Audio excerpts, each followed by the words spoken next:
Hello, citation with a dual side aim off power Durag Nation. Another Vibes like subscribe. Let's get it. And tonight we are once again back at it with a watch party. This is the highly anticipated premiere of Daredevil Born Again season 2. I would have been up a little earlier, but unfortunately my alarm didn't go off. But fortunately it did not get too late, so we can still hop on and do this watch party if anyone cares to join in. Got your Disney Plus pulled up. I'm going to be going through the first episode. It's only one episode. It's called Northern Star. So one episode premiere instead of two. What's up, Gabe? Definitely excited. Watched Invincible 3-episode premiere last week. Had a lot of fun. I believe The Boys is this week as well. So let's get into this episode of Daredevil. So I'm hyped. 53 minutes of peak. And there's a podcast. Everyone has a podcast now. Every show has a companion podcast now. I would actually watch this one though. I saw a clip earlier of the cast of Daredevil Born Again playing Marvel Rivals. They had they had Charlie playing as Daredevil in the practice range with the Born Again skin on. It's always amazing to me when I see actors play video games, especially like comic book actors. It's like they're experimenting with alien technology. It's so funny. Sup, Super Marlowe. Sup, Luck. Also saw John Bernthal Punisher. He was hooping at Venice Beach. He was actually kind of cooking. He did a pull up to Venice Beach. He was just hooping.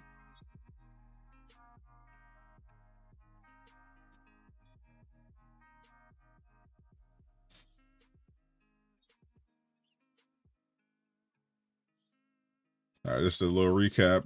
I don't mind watching this. They're saying this season is much better, which I can believe. Last season got better as it went along because they had to, they didn't have the cleanest start because they had to take the original first episodes and which got scrapped and make it work. Now this is a full season with the new creative team.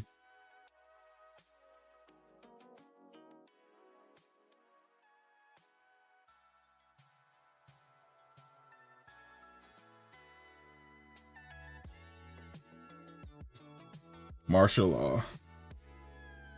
Both the MCU New York and the Marvel Rivals New York was put under martial law by Mayor Kingpin.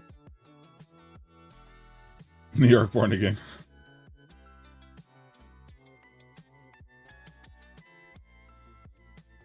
Bruh. This quarter zip Bro, if you don't get out of here.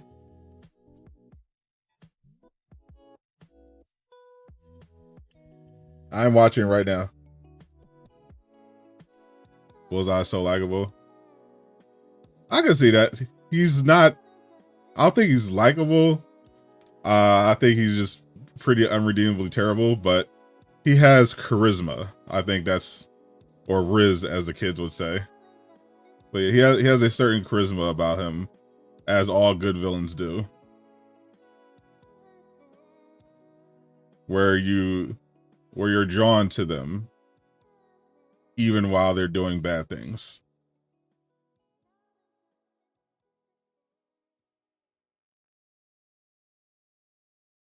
There he is. There's the suit.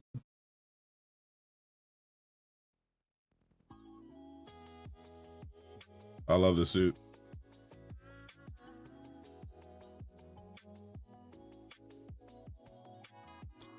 Yep, Daredevil Born Again Season 2, 9 p.m., March 24th on Disney Plus.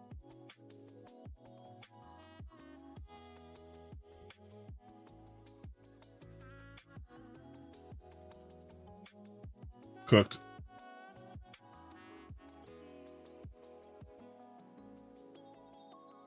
The Northern Star was referencing a boat. Okay. That looks like has a lot of criminal activity. Cooked.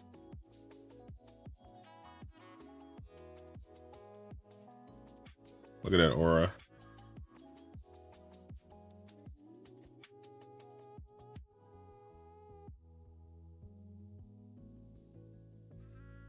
Oh, they have some explosives in them boxes.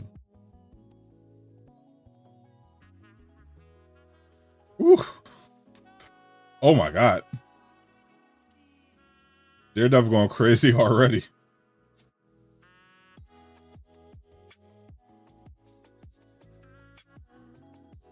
Oh. He's like Batman. He won't kill you, but you'll wish you were dead. He will definitely put you in the hospital.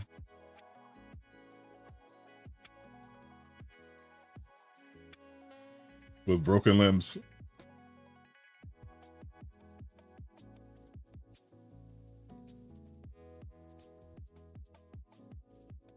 The devil.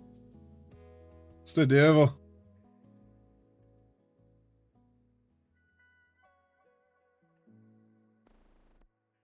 I can't wait to see Jessica Jones.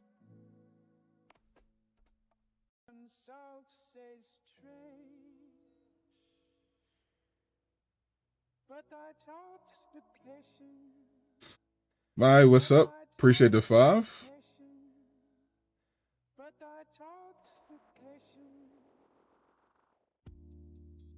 Wait to play as Damien. Yeah, I played a little bit of Crimson Desert today, not much.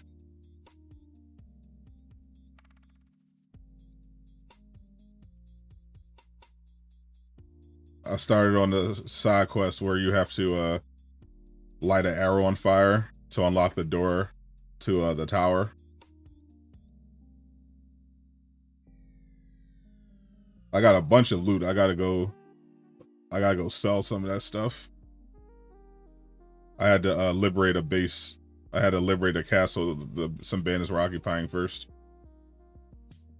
Combat is so satisfying now that I can do wrestling moves.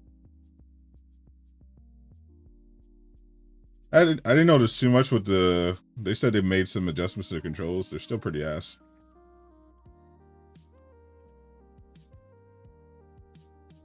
Alright, Captain about to bail.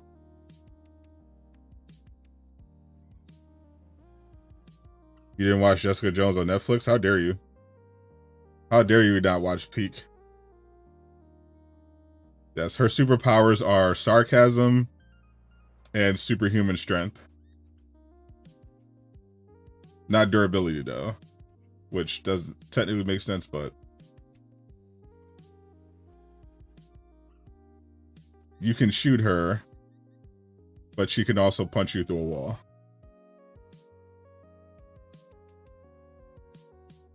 Or just tear the wall down.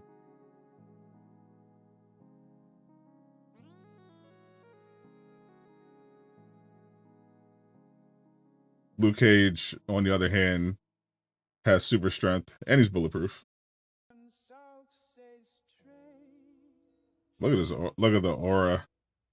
Then the music comes in. That's so fire. Yeah, I don't mind the new intro. I expect them to change things up. Obviously, the OG Netflix one is just better. Just can't be Peak.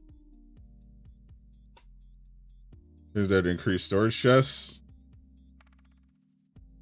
I hope so, because I didn't notice anything, because I'm definitely out of storage. As soon as I got into this new mission, where I just had to go to the top of this tower and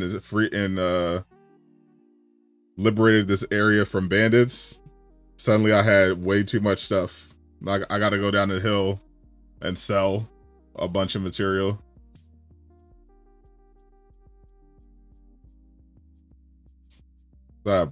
My inventory is full.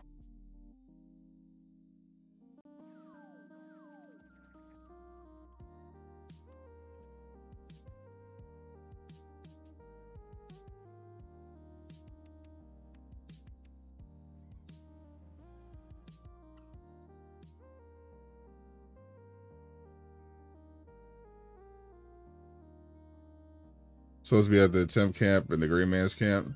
They have storage chests now. I did see something pop up where something was sent to my private storage. But my main inventory storage is definitely full.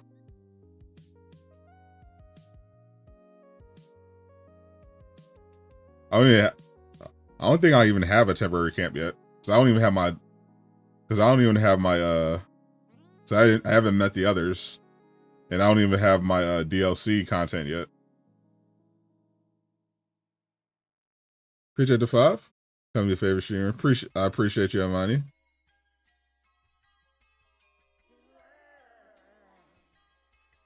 Yeah, that's gonna be a fun week. We're gonna be streaming. We're gonna go from streaming Phantom Blade Zero right into streaming Wolverine. Karen.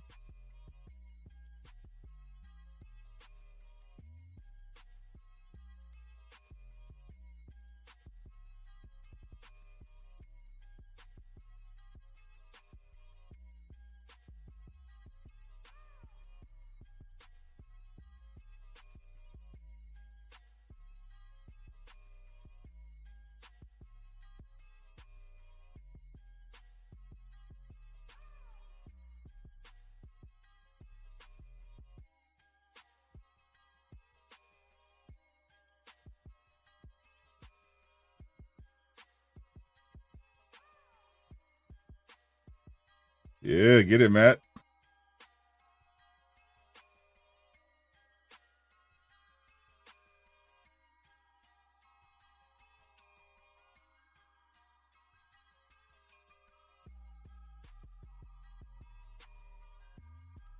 Yeah, Matt literally took no damage. He actually cooked them.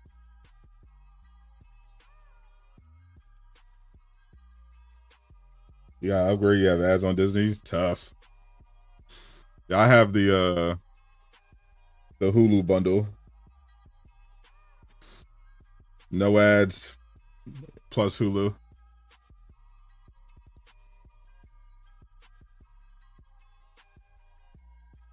I feel like Disney Plus would be trash without the Hulu bundle. Without Hulu built in.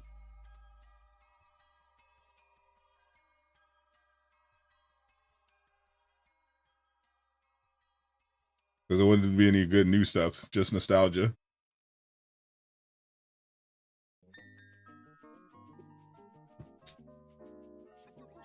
They do get some good anime now.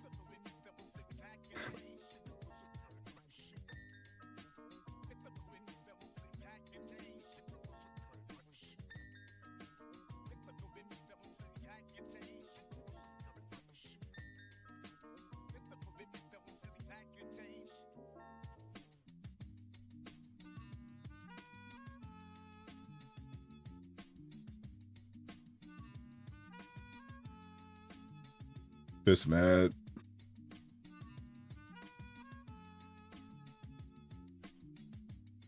Got the bundle with ads. That's tough. That feels like a waste. I feel like if you're charging for a bundle, you might as well just make them all ad free. They're paying for both.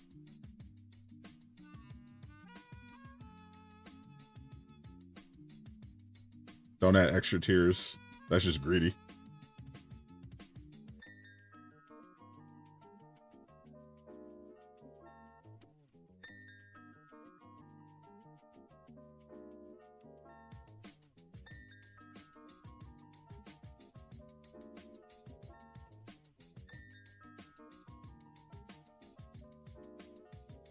Hey, it's the guy from Scream.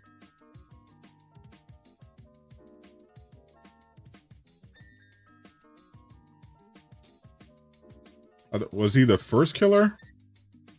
Was he the first Ghostface? I think he was the first Ghostface.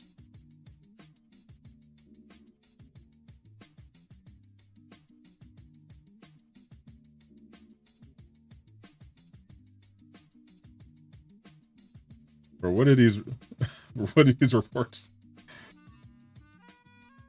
These are definitely paid actors. There's no way.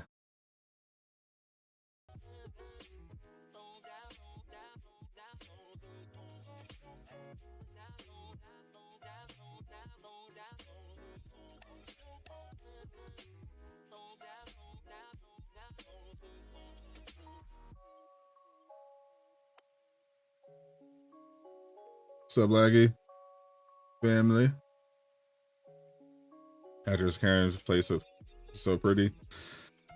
Yeah, Deborah Ann Wolf is goated. Shout out to True Blood. That's why I first saw her.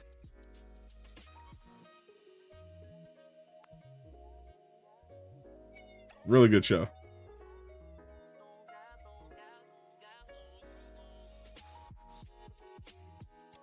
Kind of went off the rails towards the end, but really enjoyed it.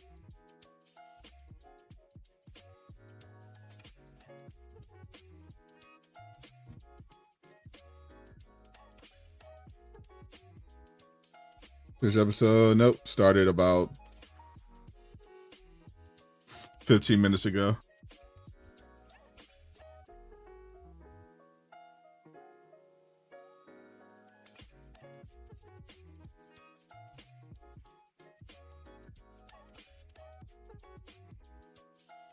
Wonder if you can see hair color. He can't see details. He sees in outlines and vibes and sounds. But he can't actually see anyone's physical details.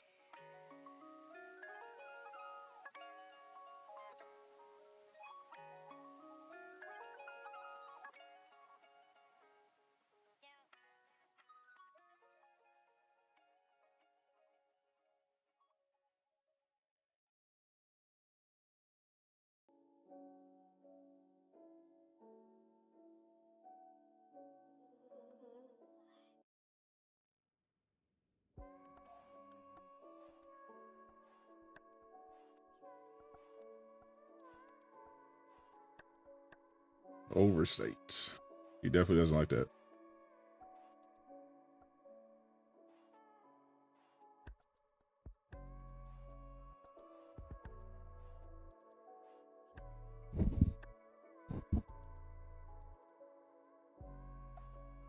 It's fine, it's Ghostface.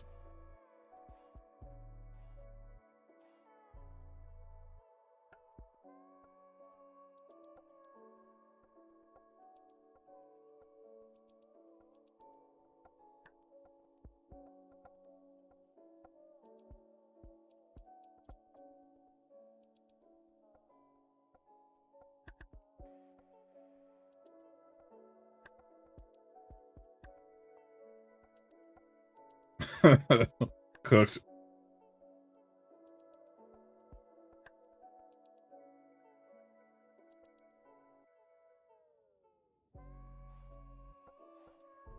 Aura.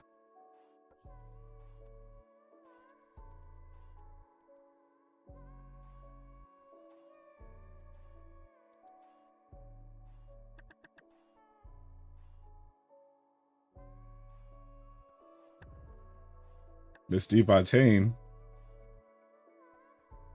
Uh-oh.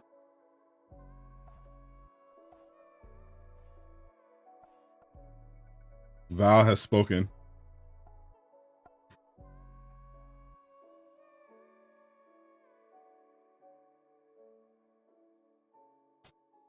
Madam Hydra laid down the law. Episode's been on for the last 48 minutes.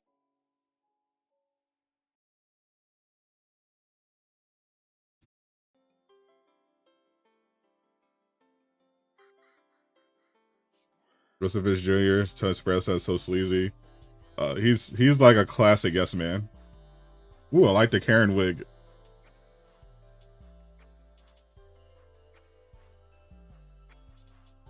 Is Foggy still alive? There's no way Foggy's still alive. Unless they resurrected him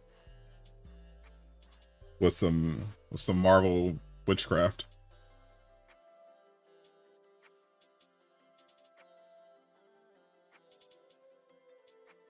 Swordmaster.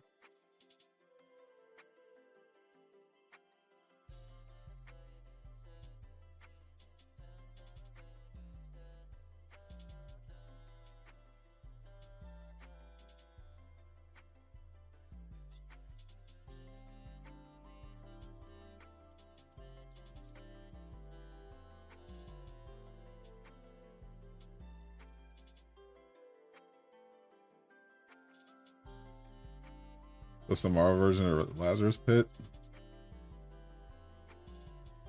I'm not sure there's technically a Marvel version of the Lazarus Pit, like a 1-to-1.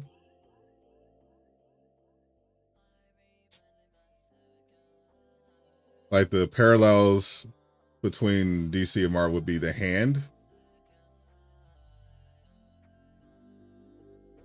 and the League of Assassins.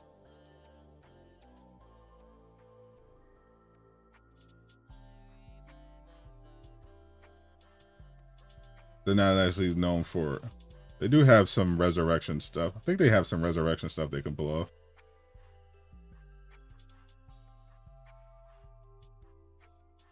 Hey, yo. In the MCU, at least, resurrection is through time travel, witchcraft.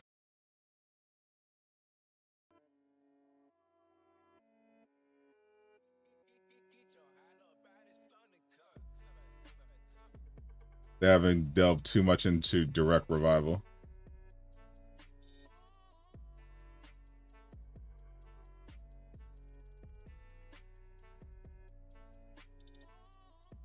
You're a Foggy truther? I believe it.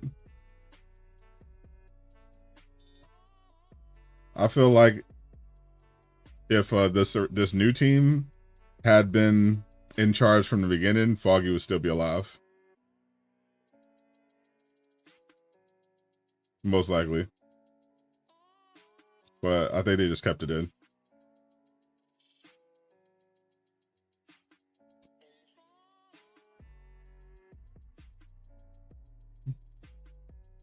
You think they faked it? I don't think they faked it.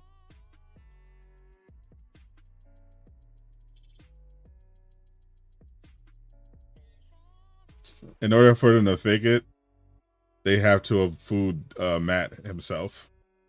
And it's impossible to lie to Daredevil.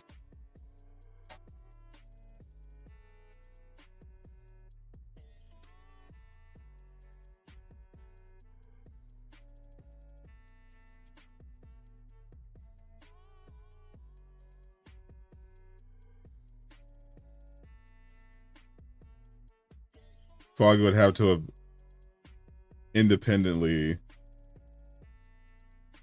gone above and beyond to fake his death. Even making it, even literally dying, because Daredevil hurt his heart stop.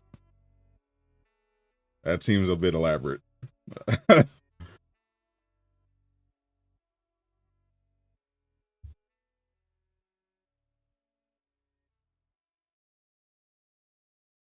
mean, if anyone could pull off, it'd be Bullseye with his perfect aim.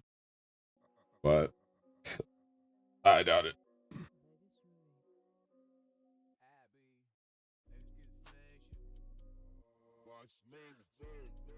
He'll be the first zombie. That's more believable than he faked his death, honestly.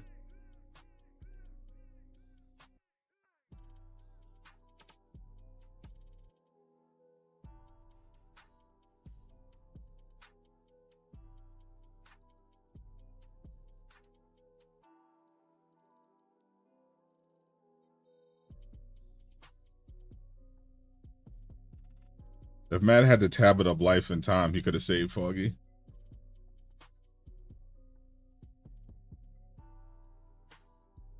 But sadly, I think where is it in the MCU? It was in Odin's vault, but that got destroyed in Ragnarok.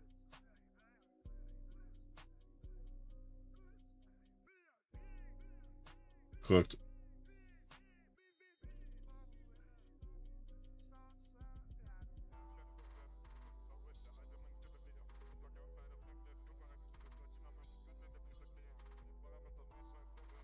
Was doing an act of God. And goodness, you're shaking on your keyboard right now. Muse is definitely a disappointment.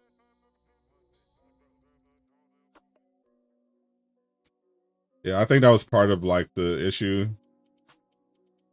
with season 1. It definitely didn't feel like they had like the time to do their own original thing because they were trying to cobble together the original. So the pacing was just way off.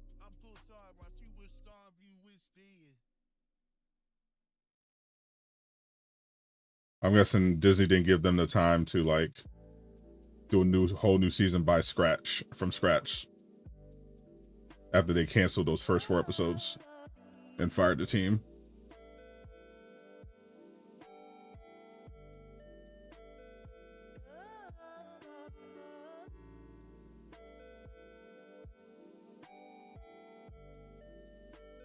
But it got there in the end.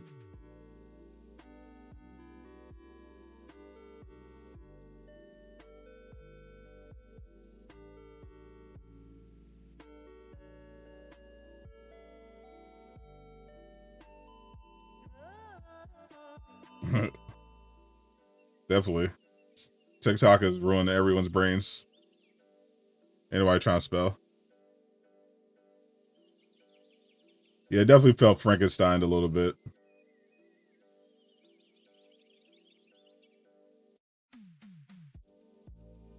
I think the hype for season 2 was because it did get better as it went along.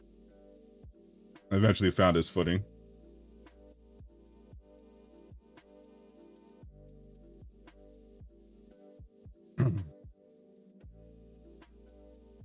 I don't know if they're trying to one-up the boys.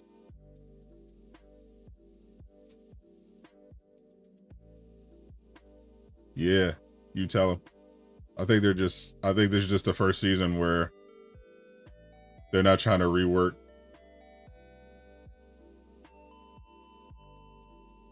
anyone else's stuff. They just have full ability to tell their own story from beginning to end. Oh my god.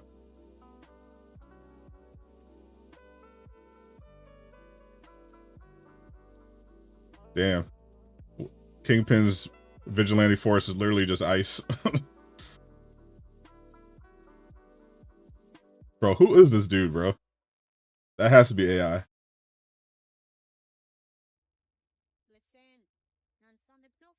Yes.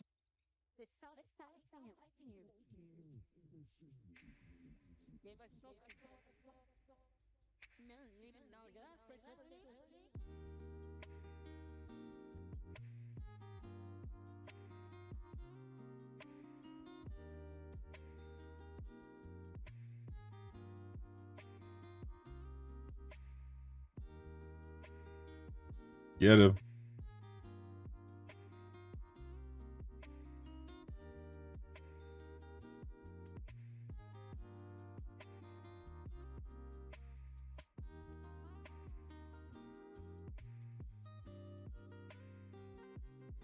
Yeah. That's the real resistance. Yeah, I know some people didn't like the Kamala episode. I thought that episode was really good.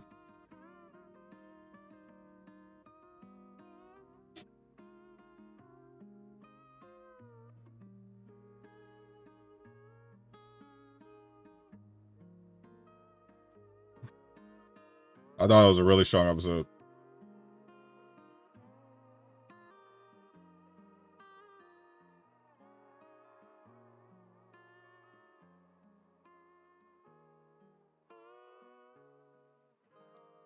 Yeah, everyone else is, a lot of other people are doing multi-episode premieres. Daredevil Born Again has Aura. They just did one episode.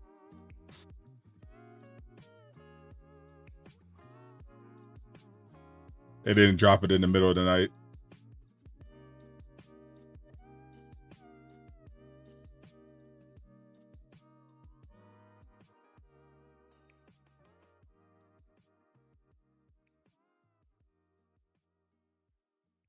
Sell out.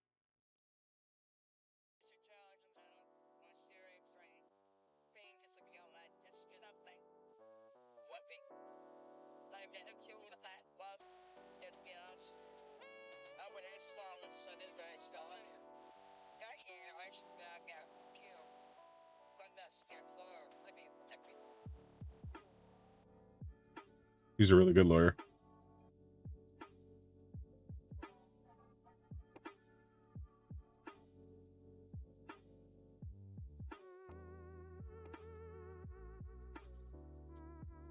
I hope they're at least 40 minutes.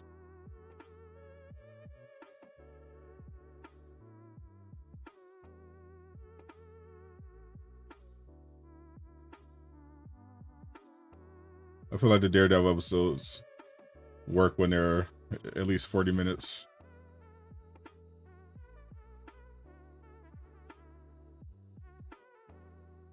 $45.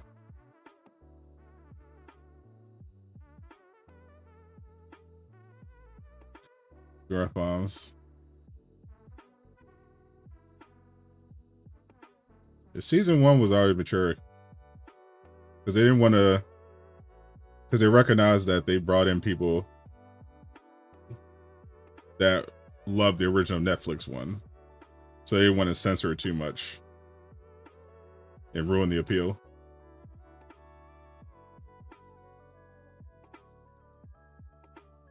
You know, Disney has been more so embracing adding non-family friendly content to the platform.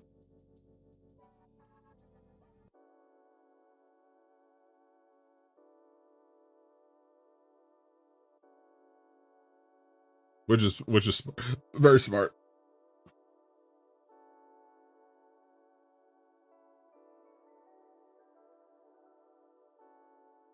Do I think Kingpin is still mayor in Brand New Day? It doesn't seem like it.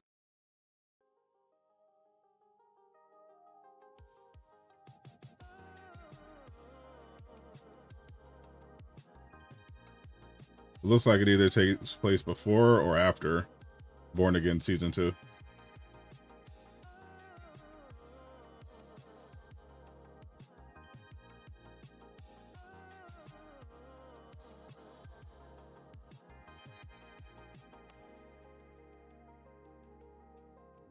Foggy died in Season 1. First episode. It was very sad.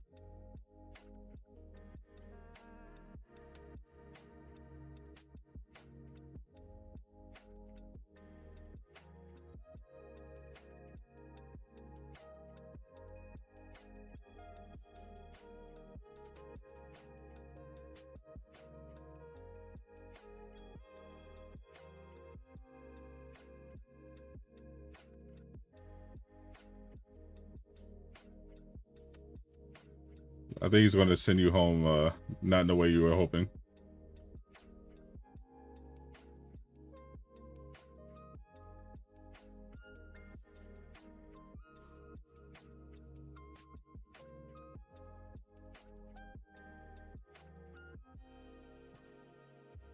Tough.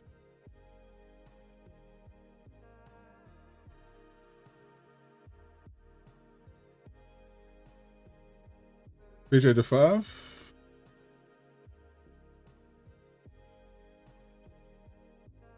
Say he's picking up trees.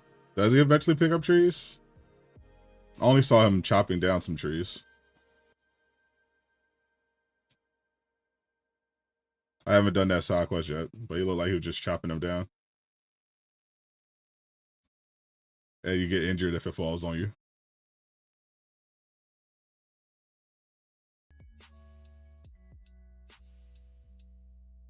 Angry baby fist. Yeah, it's very. I think they're supposed to be anonymous.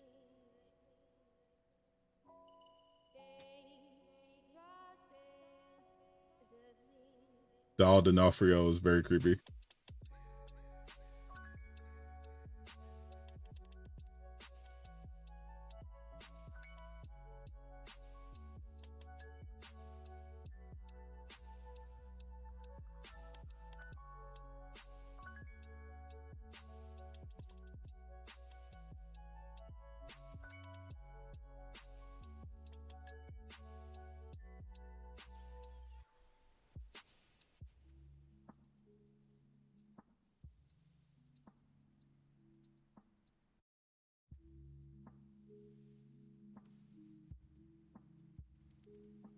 So as the CIA's weapons.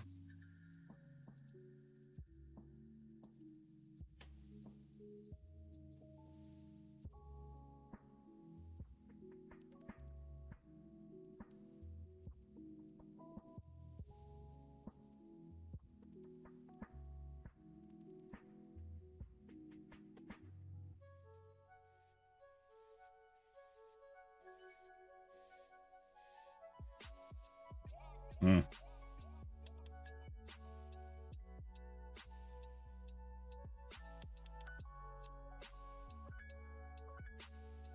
Oh.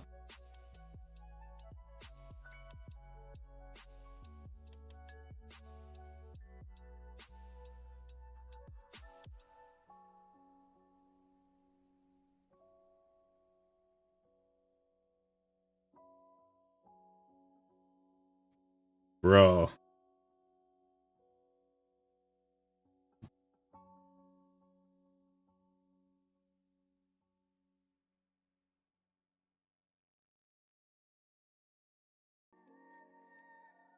That's so dirty.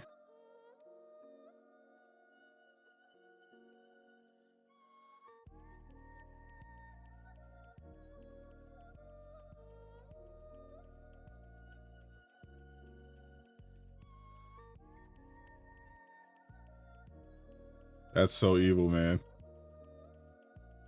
Classic CIA.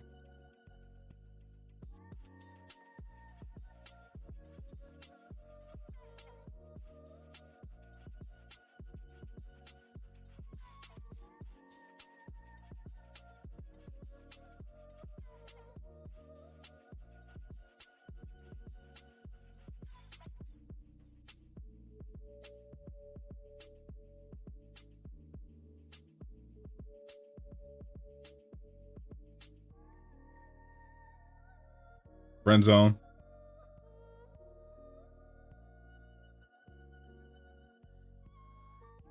So that's Karen's spy.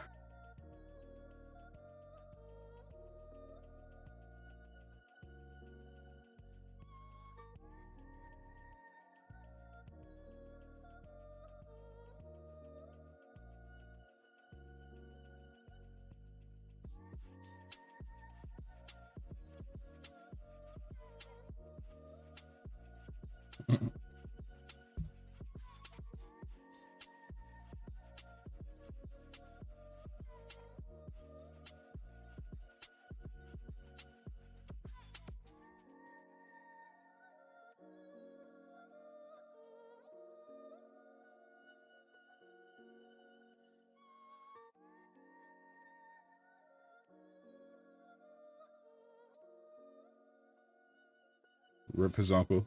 Rip her uncle.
I wonder if they're going to make Dr. Glenn the villain this season.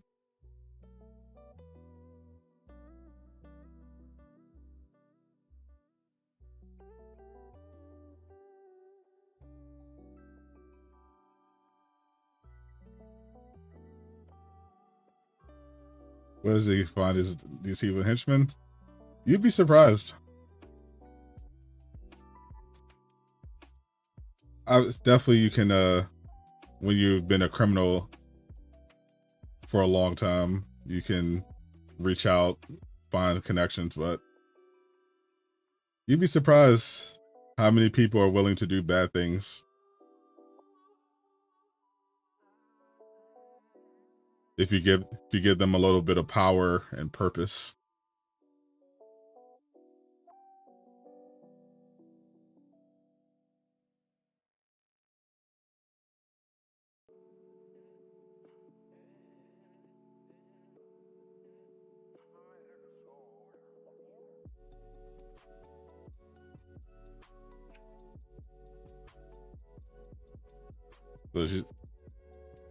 So she's fully corrupt, holy.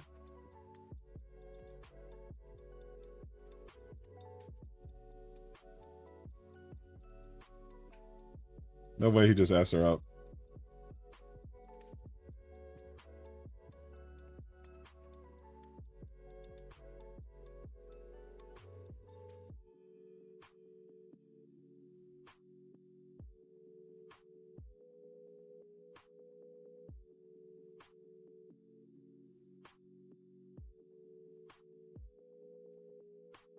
Nah, Swordmaster isn't that kind of hero.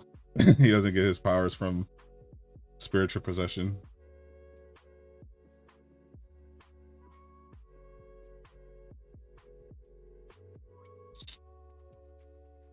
Bruh.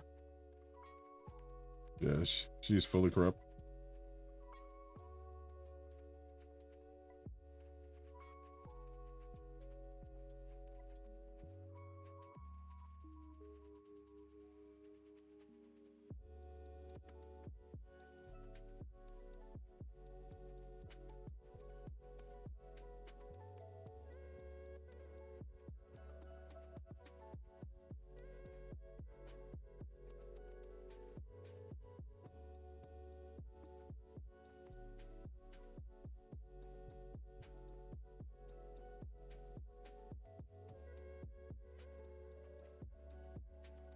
Teaching Karen to have hands.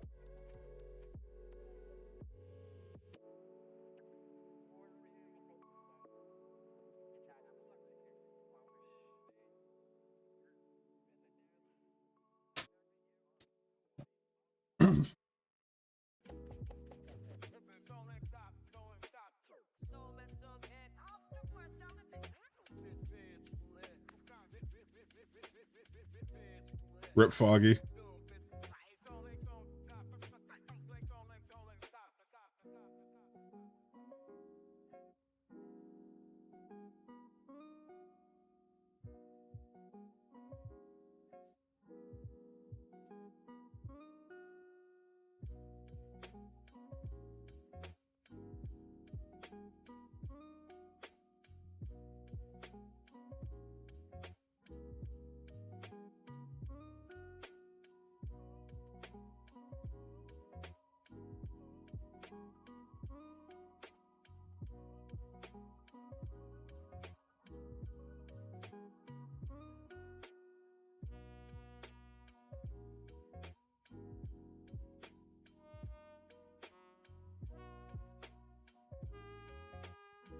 Uh-oh.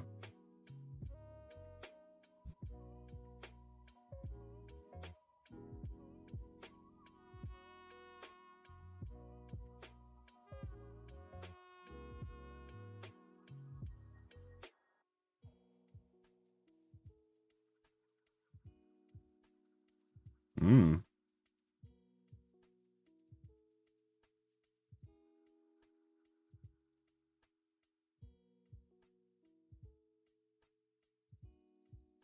I read Detective Clark's Place.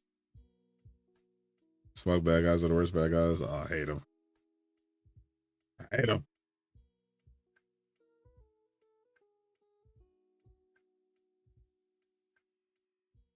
especially the smug British bad guys.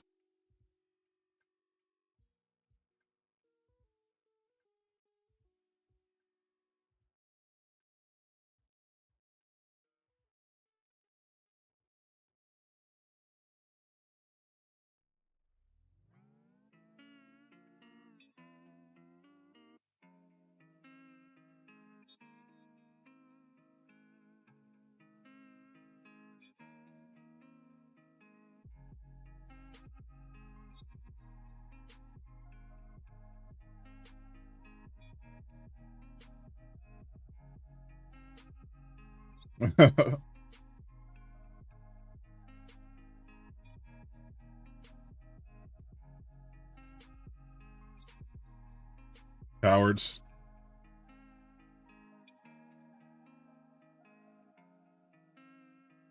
Get him, Matt.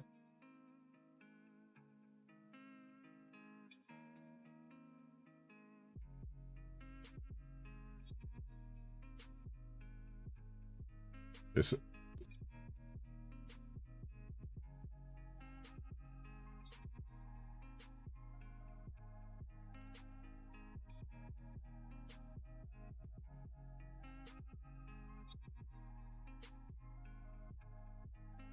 they sent all the goons after Matt.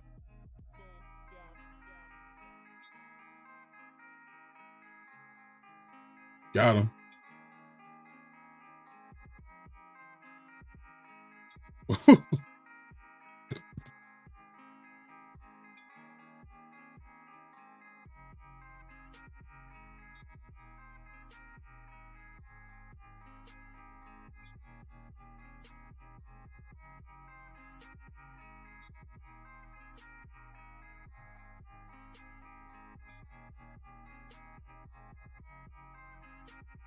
Oh no, he got distracted.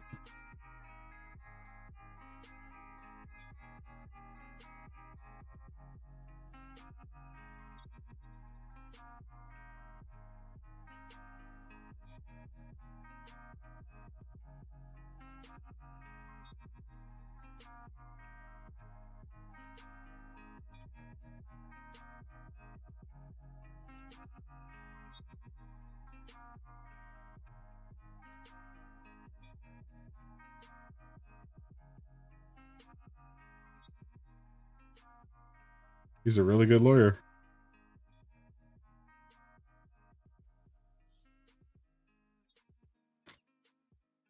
Got him.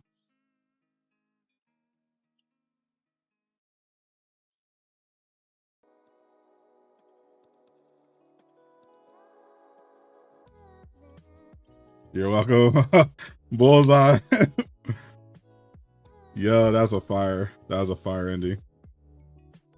Shout out to Bullseye with the save. That's gonna sound good. Yeah, in terms of pure lawyering,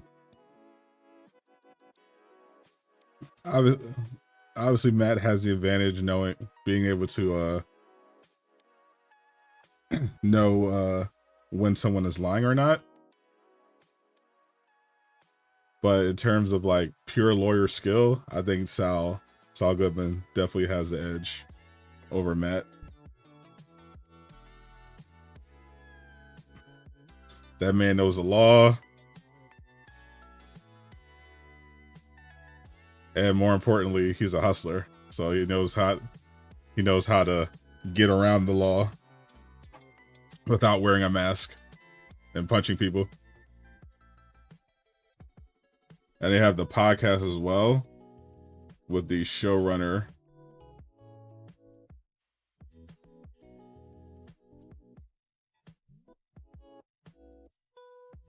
Yeah, this was a great episode. Great way to start Daredevil Born Again season 2.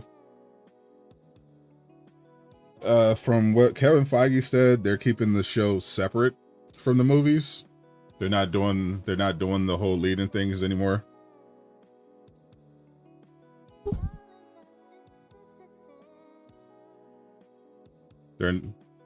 It's better creatively if the show runners don't have to worry about having to perfectly tie into the continuity of every movie. That's why obviously there's no reference to the events of the Thunderbolts, even though that took place in New York and was a big deal.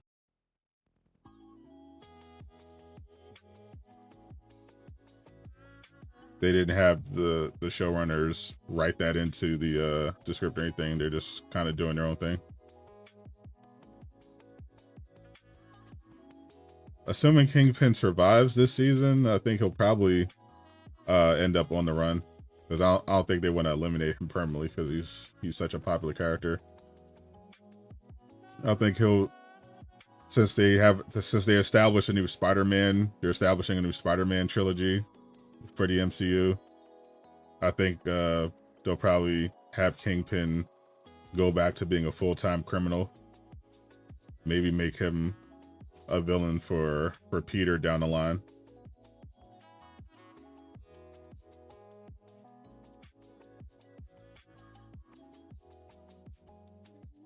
But you think he's going to help it? Well, I mean, he already helped Daredevil. His motives remain to be seen. Why he's helping Daredevil, but I think obviously Bullseye is not a fan of Matt, but I think this is like the enemy of my enemy is my friend sort of situation, where Bullseye hates Fisk more than he hates Daredevil.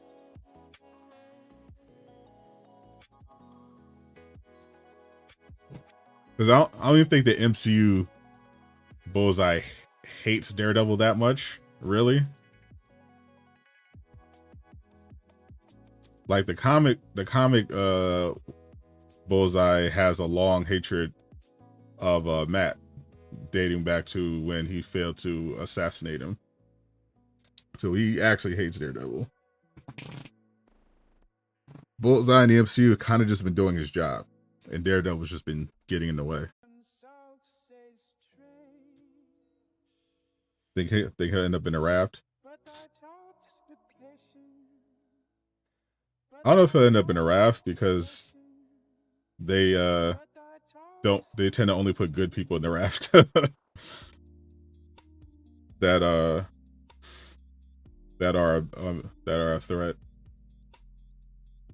on a like a large scale.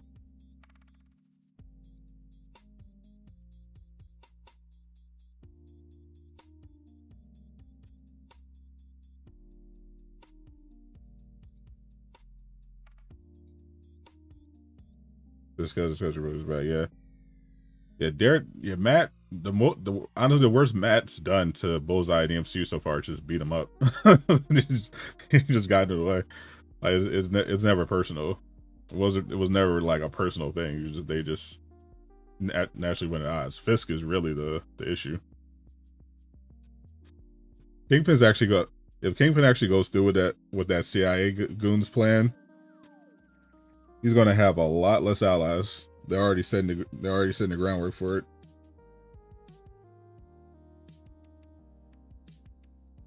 I think Spider-Man will survive. Of course, he's going to survive Brand New Day. What do you mean? I mean, spoiler alert. If you're not sure how these movies work, think of when you think of stuff like that. Like it's nice to go in with the suspension of disbelief, but let's be so for real. Like they're obviously not going to kill Spider-Man in the first movie of his new trilogy. Like what are you doing? Especially since Brand New Day, they actually just reported Brand New Day is now officially the highest viewed movie trailer of all time. The first movie trailer to cross 1 billion views, which is insane. Like that's crazy how much hype there is for this movie.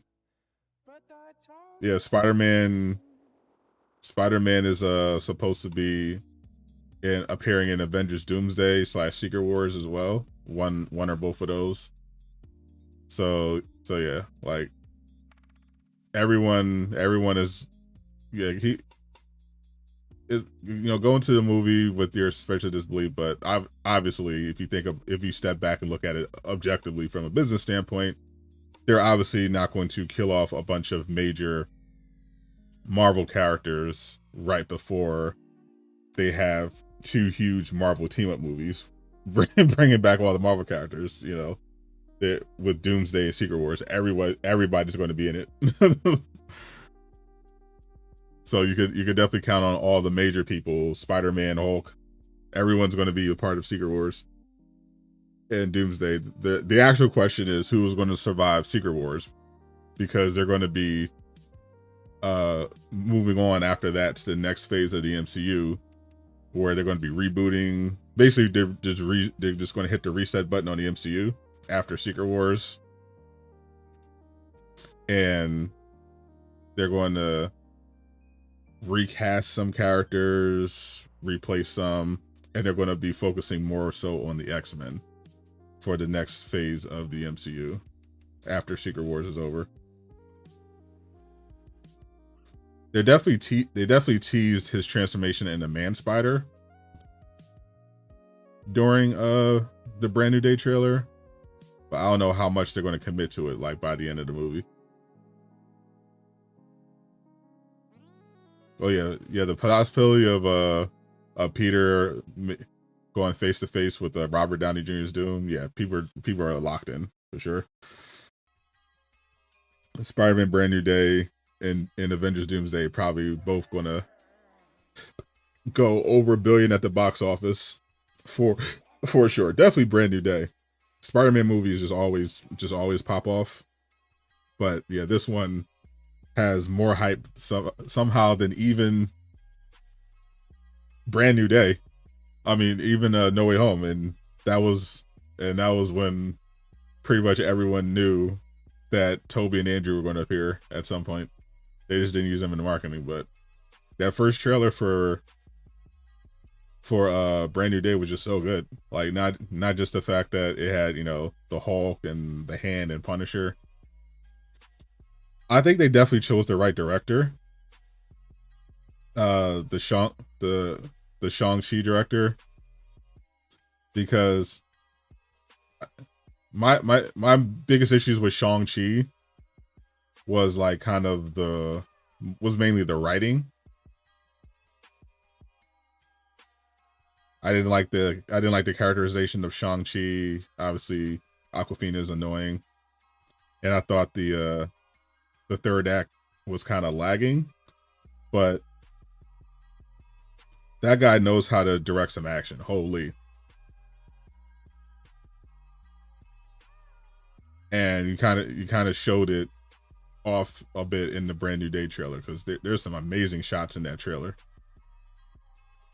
Everyone's just using the same one for the meme, but generally beautifully shot movie, I can tell already, and the action is going to be absolute peak. I cannot wait. I think Hulk's main role is going to be Banner helping Peter with the transformation, and then the Hand turning Banner into Savage Hulk, and then Punisher and Peter having to fight him. That's reportedly how that's going down. I don't see dead spots in the trailer. I did not. I mean, dead spots. Church on 12 is a great movie too. Same director. Low budget indie. I gotta peep that. Yeah, he was really good. Because to me, No Way Home is definitely overhyped, because I felt like the movie didn't really get good until like the middle of the second act. And it was like hard carried by the performances. Like Toby, Andrew, Willem the Goat. But Brand New Day just looks like a better made movie. that's not going to be relying on nostalgia. Oh, hiding? You mean like hiding characters? I know any of those, but I'm sure there are plenty. Which is saying a lot, because they already showed a lot of characters in that trailer. they showed besides Punisher and Hulk, and they had the Hand, they had Scorpion, Boomerang. There are already a lot of characters appearing in this freaking trailer. So if they're still hiding one, that's gonna be lit.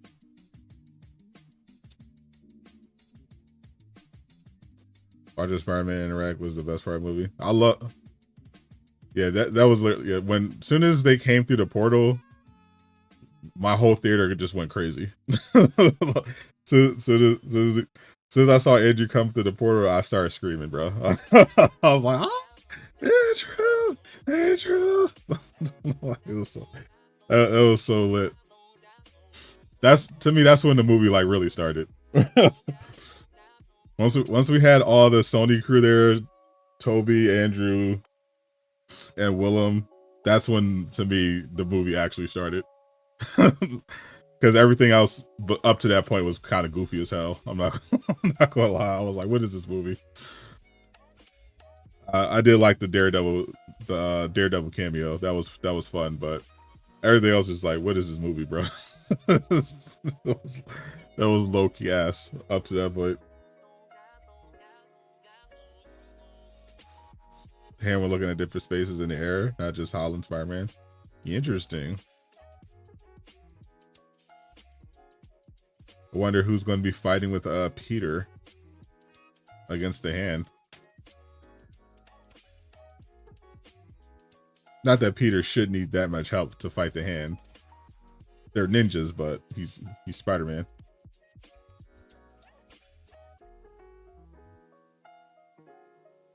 Not many of them have superhuman abilities.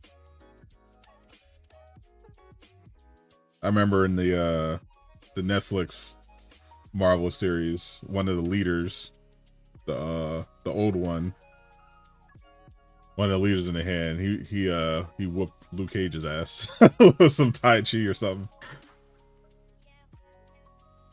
But I don't know if they have anybody there in Brand New Day.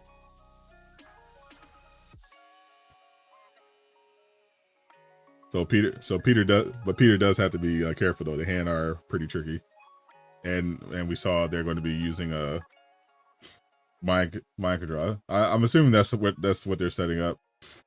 I thought they were definitely going to bring in like Mr. Negative. I'm still holding out hope on Mr. Negative, because I saw when they were filming, I saw the logo of Mr. Negative's crew on one of the vehicles, the inner demon logo. So I'm still holding out hope we get a Mr. Negative sighting, because I know I recognize that inner demon logo. So until I get confirmation from actually watching the movie, I'm thinking we get some Mr. Negative. Yeah, wonderful bad guy. Yeah, they're probably not getting the guy who plays Mr. Negative in Insomniac Spider-Man games, but I hope they do at some point. I think he's a perfect Mr. Negative. He really brought that character to another level.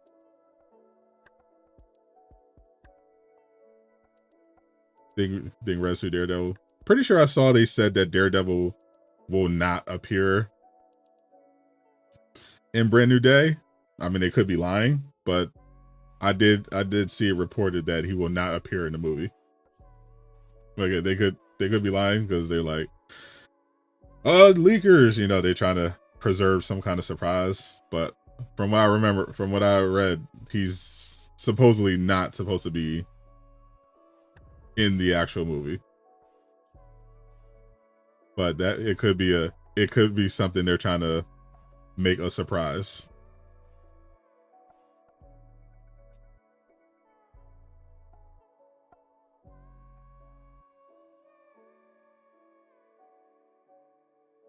I would consider that a nice surprise.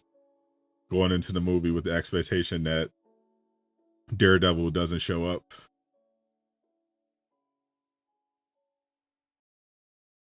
And then he just pops out on him to help fight the Hand. Seeing Born Again trailer maybe replace some Spider-Man 2018. You know, it's time. This makes me even more confident that we're getting Spider-Man 2 DLC to tie in with the Brand New Day movie. I think they were already planning to do the costume tie-in. There's no way they don't do it now. Like soon as Sony saw those trailer numbers, I know they put in a call to Insomniac like, "Yo, y'all gonna have them costumes ready. Gonna need you to make some costumes for Brand New Day. I'm gonna need you to get in on this. We need to get those numbers up. See if we could get Spider-Man 2 to 20 million. I think we're definitely getting some Spider-Man 2 DLC tie-in, because that would just be a waste of opportunity. Yeah, they got to do I think when we get closer to the movie, because they're going to probably show off a couple suits. They already had the main suit in the trailer. I think they're going to probably show off a couple, maybe another suit or two before release, and Insomniac is going to announce a DLC suit pack for the Brand New Day, like they did with No Way Home. They did the same thing with No Way Home. Worked out well for them. With how much hype is going in for Brand New Day, there's no way Sony lets them not release anything, especially as something as simple as like what I'm assuming is going to be like 1 or 2 suits, probably 2 suits. Maybe they even if it's one Brand New Day suit, they have to do it. Maybe Insomniac will take the opportunity to be like, okay, well, we'll throw in a couple suits from Spider-Man 2018, to make it a bigger update. Some of the ones fans have been asking for. It would probably be free too. That's the thing, because they gave the No Way Home tie-in. They gave that away for free. You just had, the only catch was that was on Spider-Man 2018, and the only way you can get that was if you had the remastered version. But that's obviously not going to be a problem now that Spider-Man 2 is on PS5 and PC exclusively. Yeah, the only thing they charged for was that charity suit bundle. I'm fully expecting this to be a free update, just to build some hype. They could absolutely charge it for it. I'm sure if Sony wanted to make some extra cash, they'd be like, yeah, you want to charge for this one. But yeah, typically they just do it for free for the promotion, just to get people back onto the game, build some hype, get people to pick up some copies that haven't already.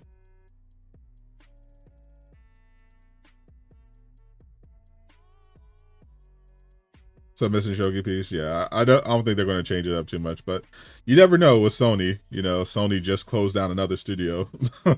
they might, and Epic Games just laid off 1,000 employees. So you never know with the game industry. Sony might be like, yeah, you know what? I'm gonna need y'all to come off of that.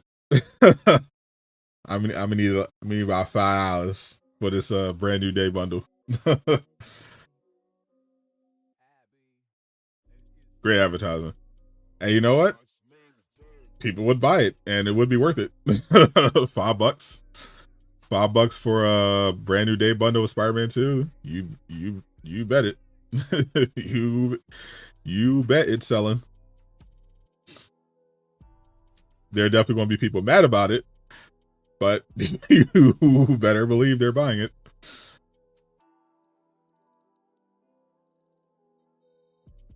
Yeah, I'm not one of the ones that feel like a sound has to make everything free, as long as it makes sense. Like I bought the Flying Fresh suit pack just on principle because I love Insomniac. I thought it was a cool deal. Helping out a charity, giving back to the studio that has given so much. No big deal for me.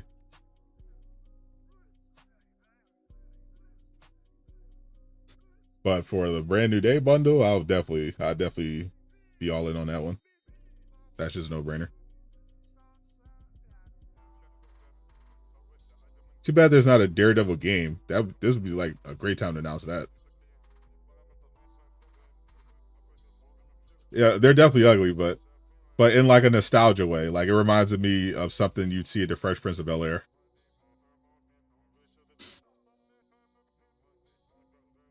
Yeah, because there's no Daredevil game. If after you watch Born Again, the only thing you could do is hop into Marvel Rivals and get on Daredevil with his Born Again season 2 skin. Daredevil Born Again, yeah, that's definitely cap. This is a great episode.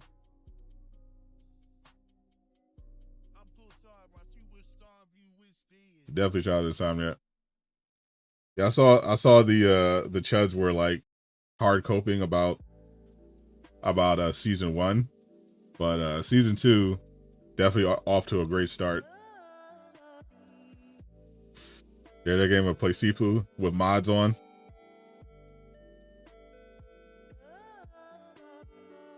You can't see a Daredevil game being made. I see what you did there. There was supposed to be a Daredevil game years ago. In like, I think it was 2020, there was a leak that hit 4chan that said there were two single player open world Marvel games in development. A Daredevil game and a Wolverine game. This was in 2020. They said they were both semi-open world action games. They said the Daredevil one was definitely open world. And they said the Wolverine was semi-open world. And then like a year later, Sony had the PlayStation Showcase and they announced Wolverine. But the Daredevil game never got announced, and we haven't heard anything about it since, which was sad. Play Marvel's Avengers. Now that's definitely a stretch, but I am glad that I could still play Marvel's Avengers. That's a game I definitely go back to. It's still fun. Suicide Squad, not so much. I think they definitely made a big mistake, not just making a Justice League game. Because even if it failed, it's still infinitely better than the Suicide Squad game. Because with Avengers, it's fun still to just go back, maybe once a year or so, replay the campaign or something. Because you get to play with all these, great Marvel heroes. I'm not finna go back to Suicide Squad just to play Deathstroke again, though he is pretty fun. Definitely the most fun. Finish the episode, yeah, it's great. Need to bring back a videos to Super Game. I'm planning to do one for Spawn. I think that's the next one. That's the next one I'm working on. You heard it here first. I'm planning to do one for Spawn. For my return to super game pitches. Yeah, that's my next super game pitch video idea. I want to do a concept for a Spawn game, a modern Spawn game.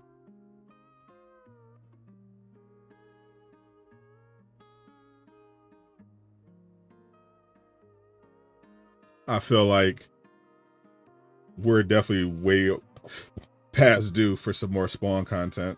I think the people are ready for another Spawn game, because the toys still do super well, still sell really well, but we just haven't had any like new major Spawn media since like the 90s, early 2000s.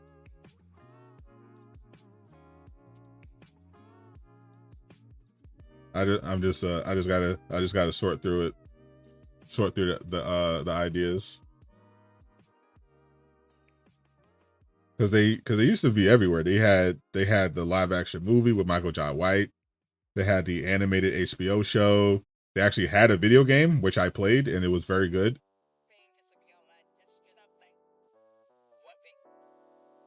But then we just went like over a decade with like nothing new for Spawn.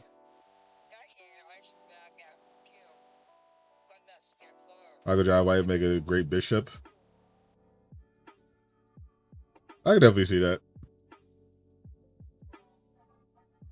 Any excuse to get Michael Jai White into more projects, I'll take. He's great. An Insomniac Hulk game would be interesting. I'm wondering if because I know cinematically Insomniac could do all the set pieces justice. I don't know how their game engine handles destruction effects. That would be my biggest concern with an Insomniac Hulk game,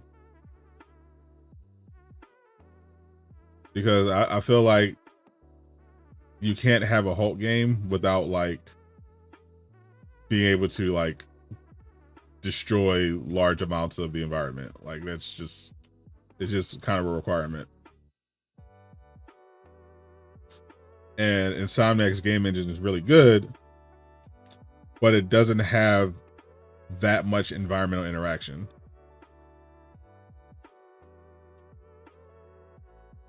It's pretty limited. Like you can swing some you can knock over some fire hydrants, and throw a couple of things in like set levels, but not known for like large scale destruction, even in the Venom mission, Spider-Man 2. Hulk is kind of invincible. No, that's what makes him compelling. Hulk is not invincible, but he gets stronger the angrier he gets.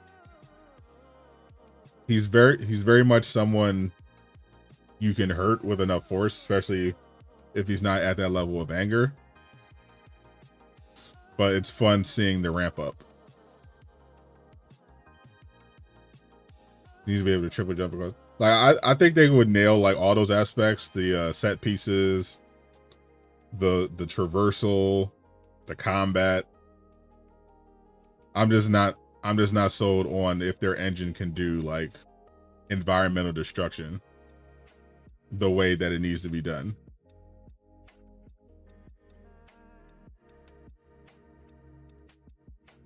Because we definitely don't, because the jump is so important. It's crazy that Avengers didn't consider that if you're the Hulk, you have to be able to jump. You have to be able to super jump. Like Marvel Rivals got that immediately. They understood. Even Suicide Squad got that. Their version of Hulk on their roster was King Shark, and he's just leaping all across the map.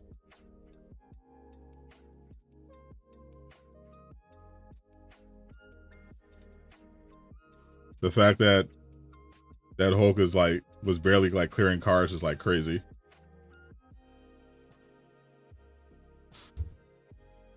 If Insomniac did the Hulk game, we would probably have some missions where we probably have some stealth missions where you're just Banner and you have to infiltrate some place and do some science stuff. Couple mini games maybe. Where you're not supposed to Hulk out. Maybe at one point you get captured by the enemy and you have who depowered you. You have to escape. Or get something that can activate your powers back on or whatever.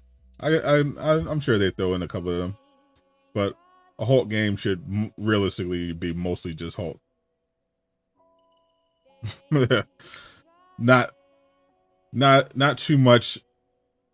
Not too much Banner combat, but yeah, like the downtime. I can see you walking around as Banner,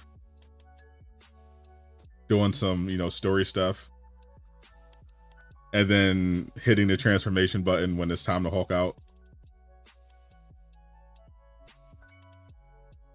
I think that would be the better middle ground.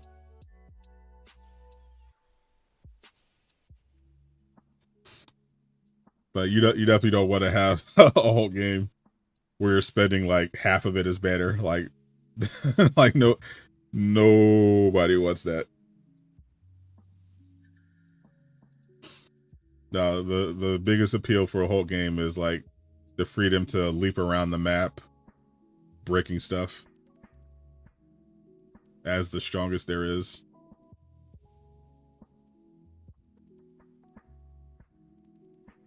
That's the appeal, for me at least. But I don't know. It's definitely not going to be by Insomniac.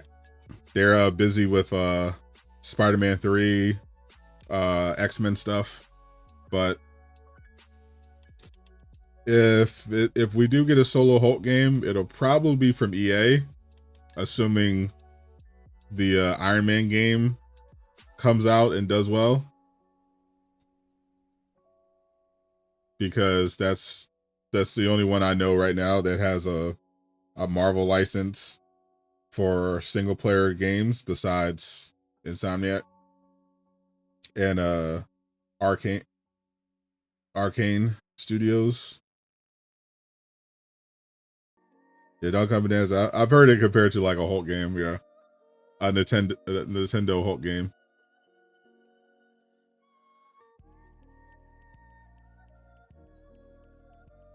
I think a proper one would be crazy. But do you trust EA to not mess it up is the question. Spider-Man, Wolverine, Hulk are the big three. Are they though? Are they Marvel's big three? Definitely not now. Deadpool is way more famous than Hulk.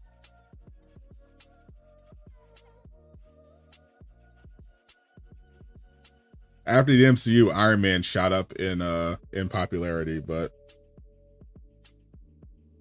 if we're going purely on popularity, it's definitely Spider-Man, Deadpool for Marvel. Probably Wolverine.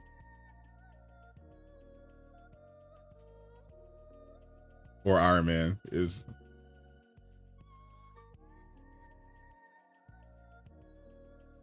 Hulk would definitely be top 10.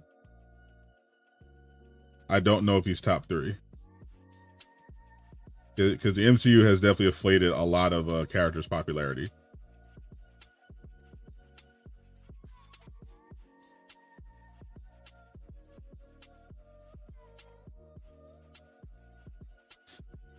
Like, if you're talking about like from a historical perspective, in terms of like the most important characters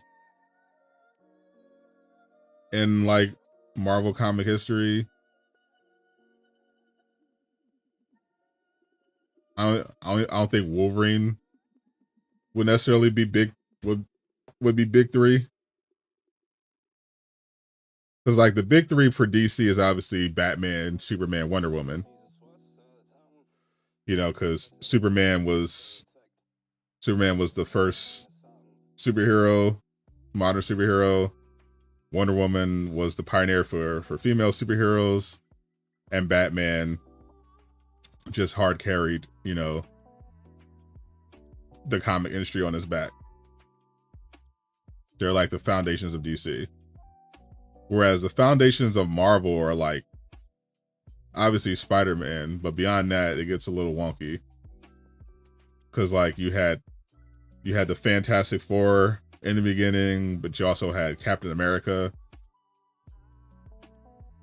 Hulk. The X-Men as a brand is more so bigger than Wolverine. Then you had Blade, who literally saved Marvel with his live action movie. So it's tough. I feel like Marvel doesn't have as clear of a big three as DC does, especially after the MCU and the live action stuff shifted a lot of popularity. What's up, Buggy? Welcome back. Chilling. Happy to see you back. Yeah, like the one thing we can definitively say about Marvel is that Spider-Man is at the top. Like in terms of like your Mount Rushmore, your foundation, your top.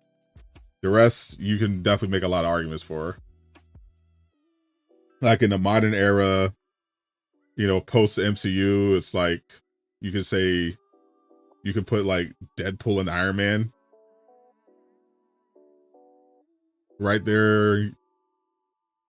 You could swap around Iron Man and Wolverine. Because right now it's definitely Deadpool, like right next to Spider-Man. For Marvel, that third spot is definitely up for grabs. Captain America being able to adapt to Mars Eye guys, yeah, for sure. In the comics, it's definitely been a little cringe, but it is nice that Steve Rogers has been able to endure.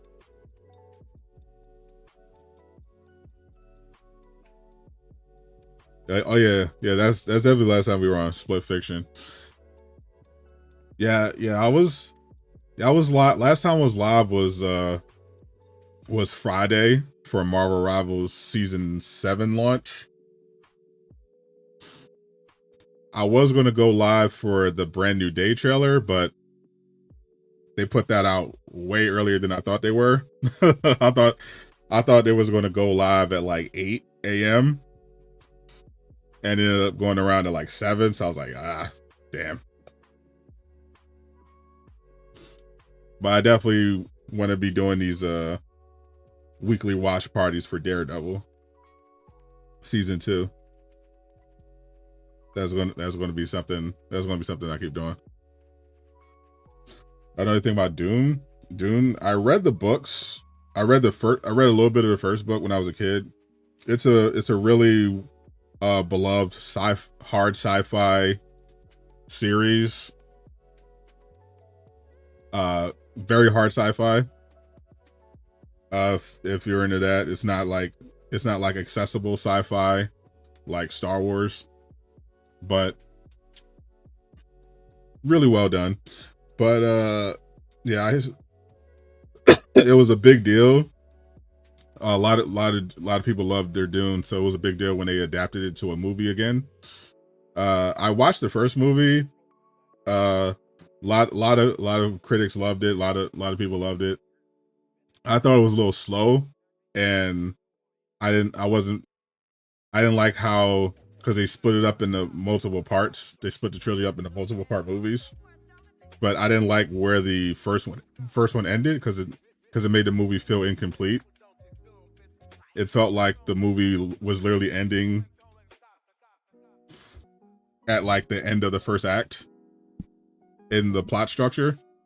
And then I never finished the second movie. I think I got like 30 or 40 minutes in, it just couldn't hold my attention, and I just never went back to it.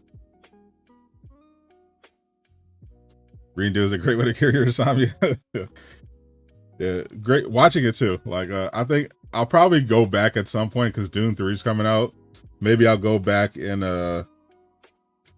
finally finish Dune 2. Maybe I'll just do a Dune marathon and just rewatch the first one, and then go into this, and maybe that'll make me more keen to lock in on the second one.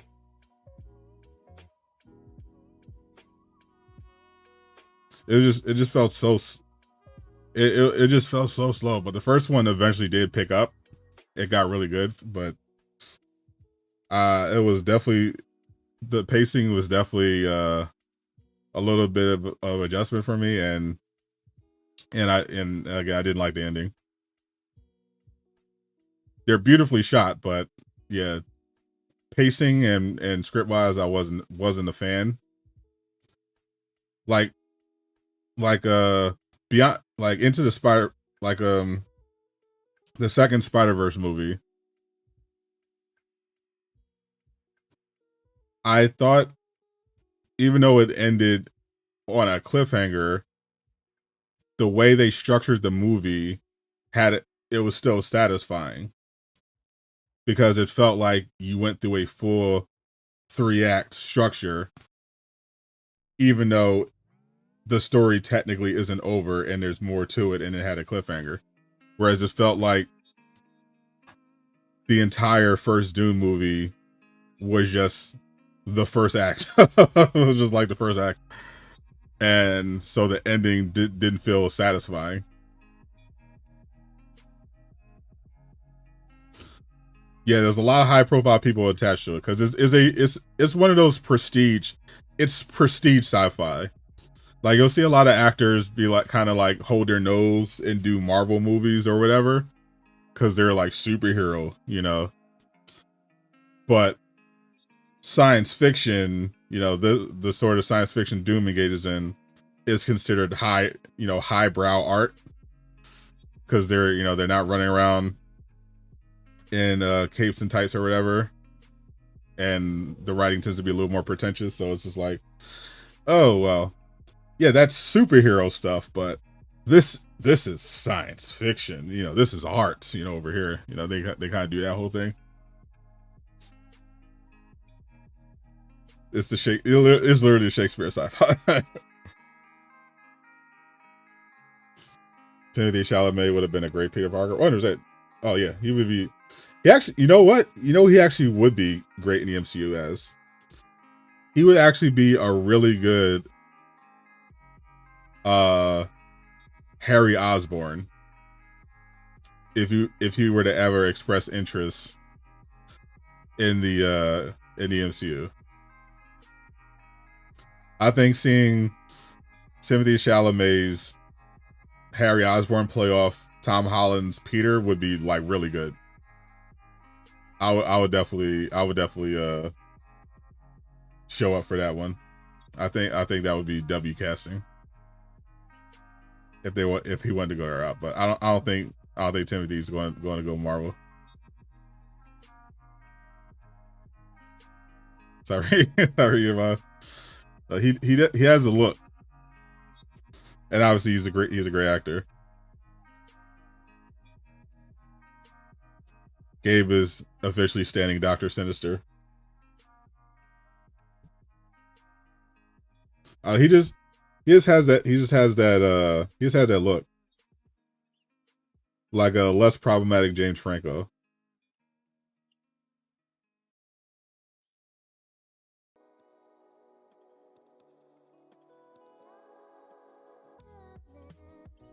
Did you mean Mr. Sinister?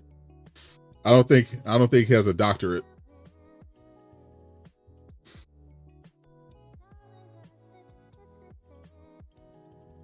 Because one of the things I really liked about the Tobey Spider-Man movies was like the relationship between him and Harry. I thought him and Franco played off each other really well. And Peter doesn't really have that in the MCU so far. You know, the only characters he's really been playing off of in that way are like father figures. You know, that's been like the whole narrative of MCU Peter. He's like he doesn't have a someone his age to really conflict with. Like his best friend is just the man in the chair. He needs a Harry Osborn.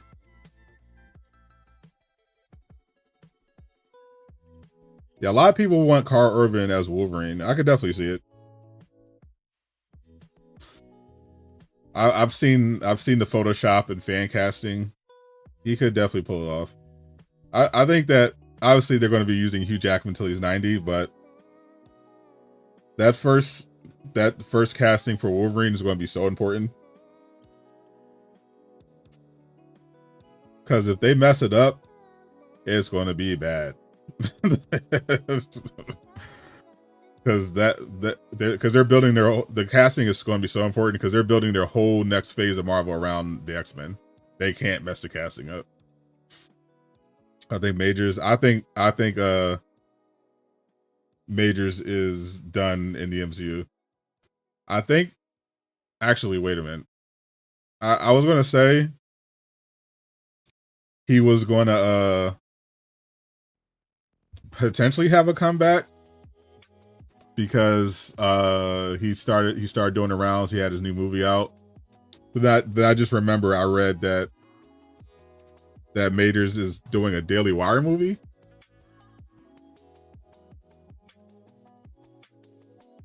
Let me make sure that wasn't fake.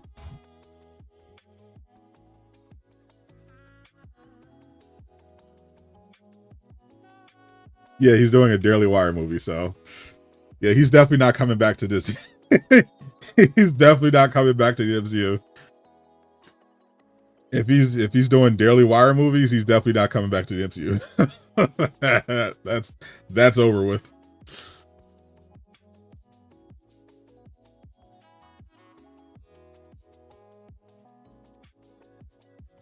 Yeah, I haven't seen Magazine Dreams. Everyone's saying it was good, but I didn't see it. Yeah, following Hugh Jackman is going to be tough regardless, but especially since Hugh Jackman is still going to be appearing in movies for the MCU, but they got to find someone eventually to take up the mantle for the next phase.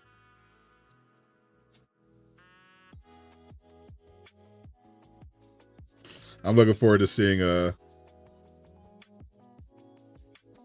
what Peter gets up to, because we saw in the trailer that he actually does meet up with Zendaya again as Spider-Man. And he does do some socializing because he's at the same party as her.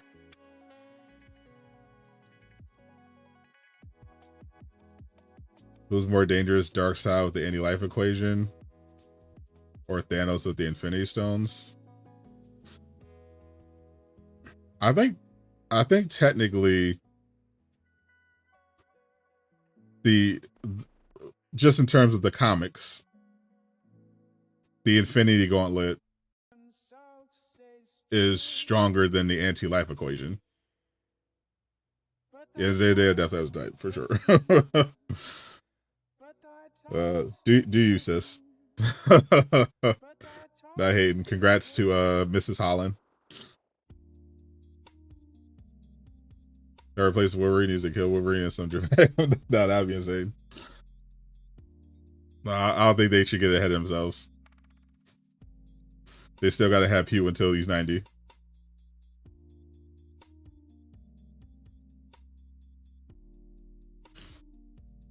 I don't think fans would react to that one very well.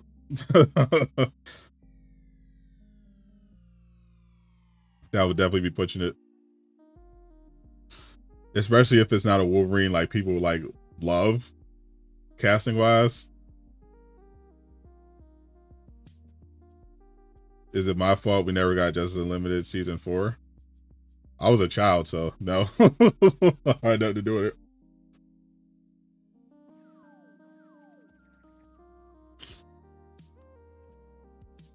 But if Young Justice isn't coming back, I'll happily take credit for it because that last season was dog water. Like I was excited when Young Justice came back after that big hiatus, but that season was terrible. How many times has Hughes Wolverine died now? The main one, was it 3 now?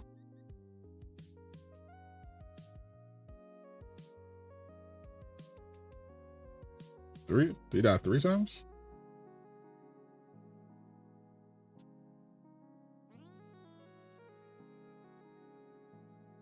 Two or 3?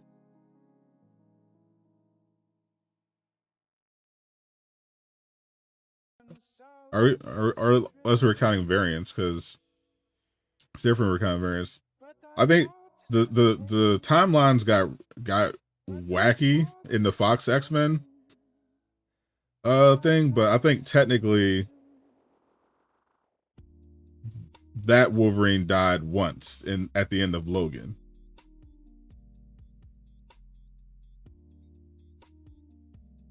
Like the only permadeath.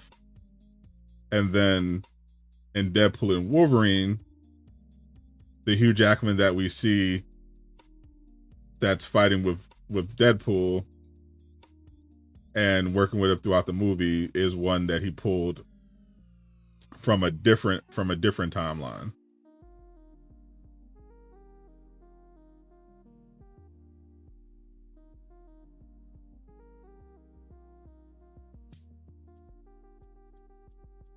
No.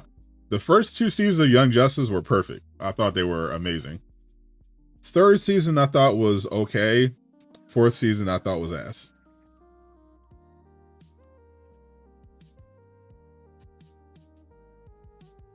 But first 2 seasons they definitely got. That's what hooked me on it. I would have loved a Young Justice. Still would definitely want a Young Justice or Teen Titans game, but yeah, the quality to me just fell off a cliff. I thought it was terrible.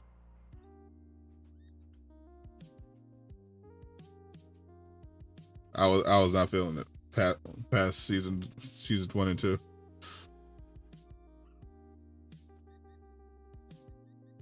Which is a shame.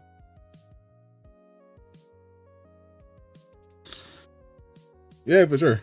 I definitely gotta do these. Definitely want to do these weekly watch parties.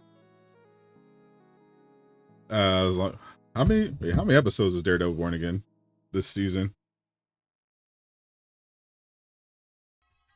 How many episodes are you doing this time around?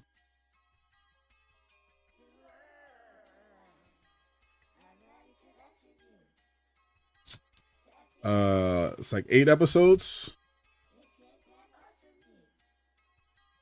Actually 7. It seems like it's actually 7. Because episode 8 is the Punisher One Last Kill special.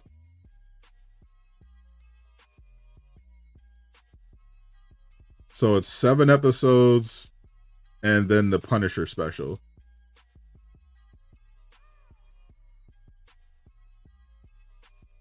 All right, so all these episodes better be like an hour long. Then they're doing 7. Definitely need these all to be like an hour long. Feel like imprisoning your truck. Oh, yeah, I can't imagine doing that much driving. I would definitely prefer being behind a computer in my house to driving around a truck.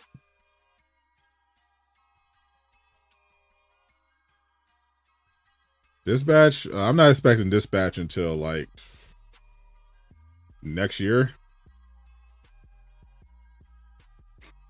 Because only thing I'm expecting this year is for them to announce season 2. But it took them a while. Oh, OpenAI shutting down Sora. That's crazy.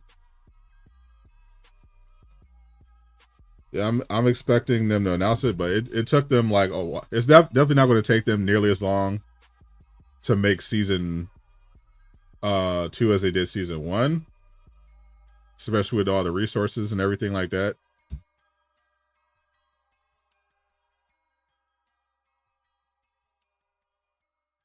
But I definitely would not expect Dispatch season 2 until like next year at the absolute earliest.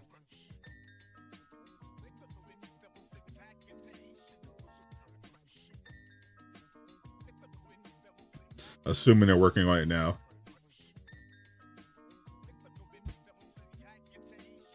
The original plan was to make Dispatch a show.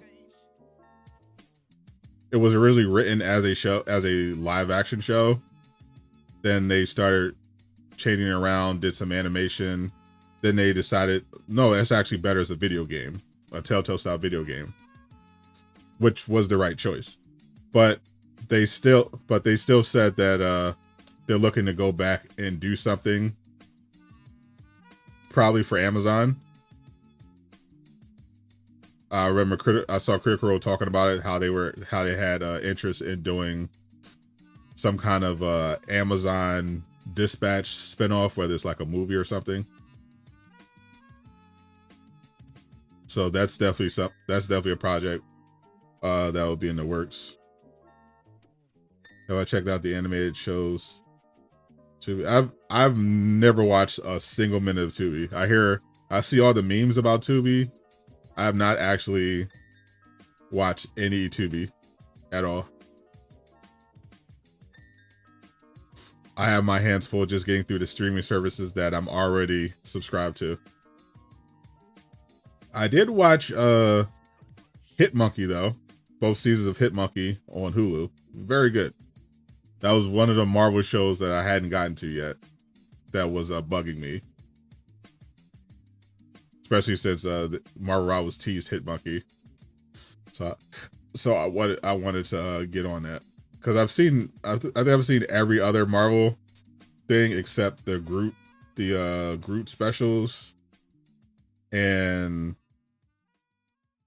I don't think I saw MODOK. I think that was the only ones I didn't see.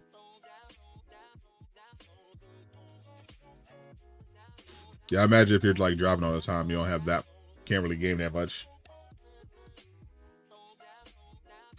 Unless you could, you know, put it on cruise control.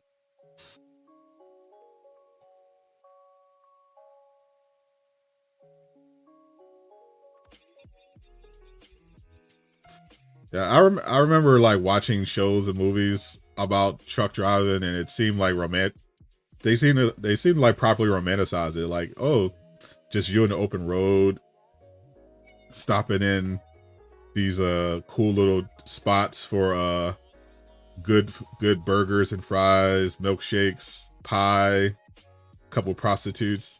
Seemed like a fun life, you know. But practically speaking, it doesn't sound fun.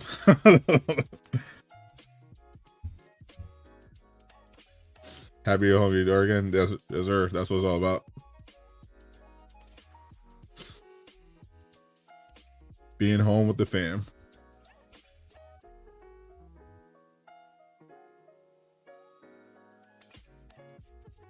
Yeah, I don't like working outside.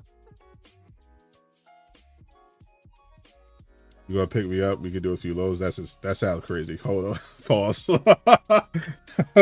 That sounded insane. Wait a minute.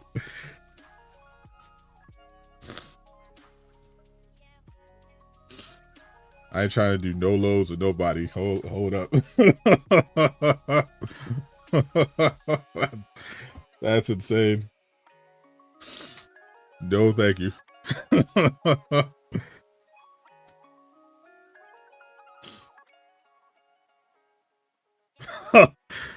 Big pause, my guy. Big pause, twin. No. No, I can't believe you typed that.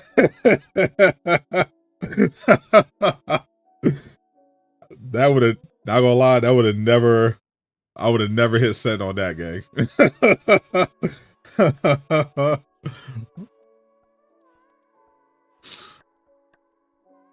that definitely would have made it past the proofreading phase. Not gonna lie.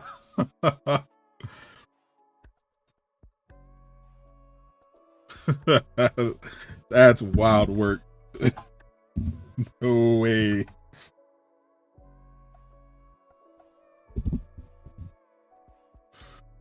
You got you got it, bro.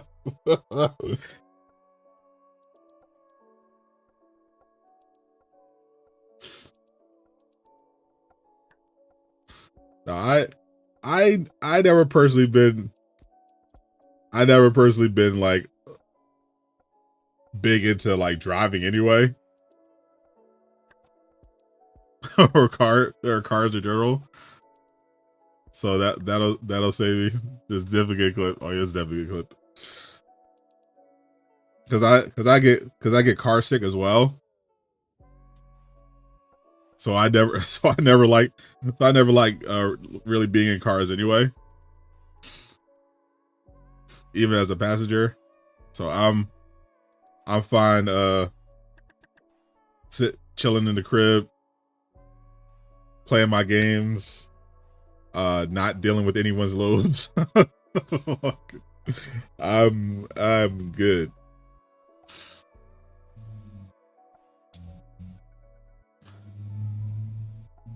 We do got play some games though. I'm trying to do another Ghost of Yote legend stream before the big update.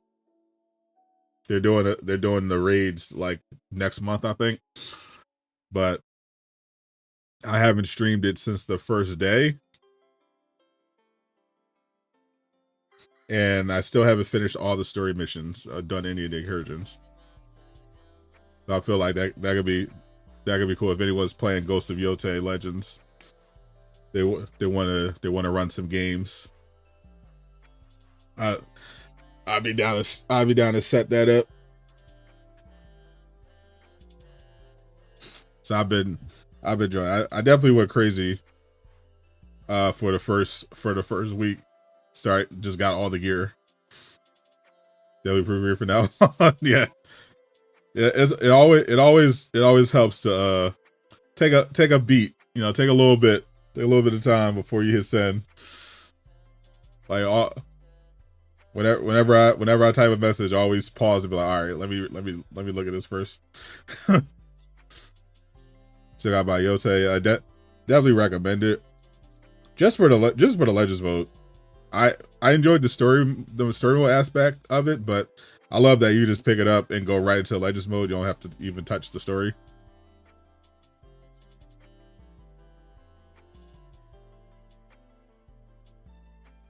Mary calls YouTube channel called Ridiculous Truck Drivers, and it's a truck driver catching all these crazy moments out on the road.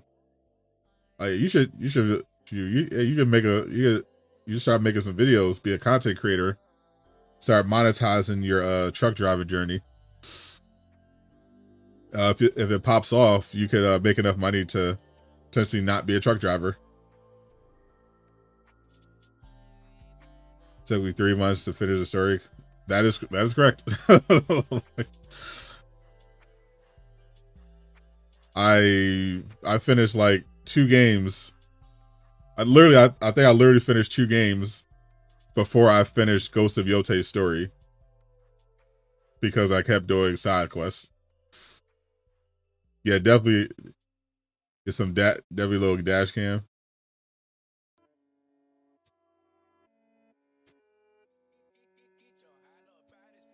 I would definitely get into some content creation, because you can maybe use those videos, even if they don't pop off, use them as a way to like be closer to your family. Send them so they could see you on your journey, know where you are, watch you do your thing. That could be a fun thing, even if it doesn't make you like a huge YouTuber.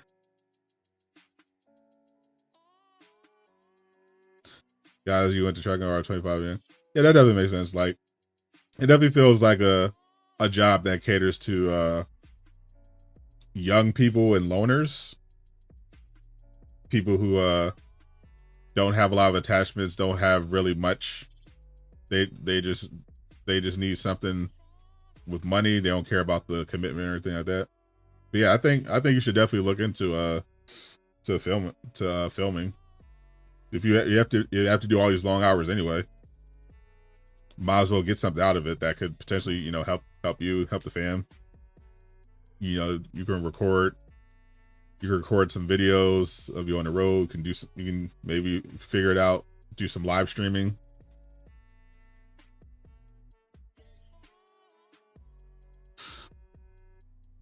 You know, be like, you know, set up your phone, because you can do a lot of stuff just with your phone now.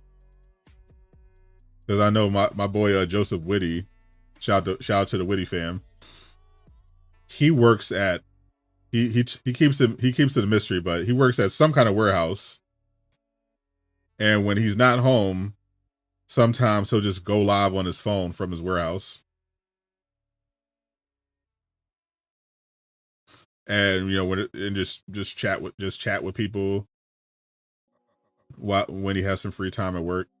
I think that'd be pretty cool for a truck driver. Even if you're just talking to your daughter, you know, your fiance. Like, I think that could help. Even if you don't end up, you know, getting hundreds of thousands of views. Oh yeah, we will definitely motivate you here. Durag Nation is all about uplifting. All about bringing everybody up. That's what we're about in here. In this country of Durag enjoyers. That's why I'm like a little gatekeepy with who I have like in the community. Like if I can sniff like bad toxic people a mile away, I just like I don't want to deal with it. You're just banned. I like having my chats full of chill people. Add safety dash cam. True.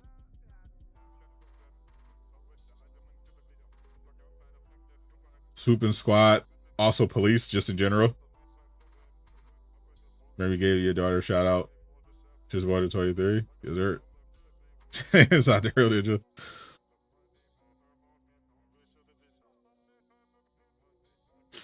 Yeah, definitely in these times, it's good to have to have video evidence, just in case you run into the authorities. You never know. You never know what they try to pull. Stop resisting! Stop resisting! Definitely pays to have that dash cam locked and loaded, just in case they try something. You know how they accidentally turn off the body cams whenever something about to go down. I appreciate you, Gabe. We definitely gotta come back for a watch party for lanterns as well. I know Gabe is going to be locked in for that one. See his boy Aaron. I'm gonna make sure I'm bright and early for that one.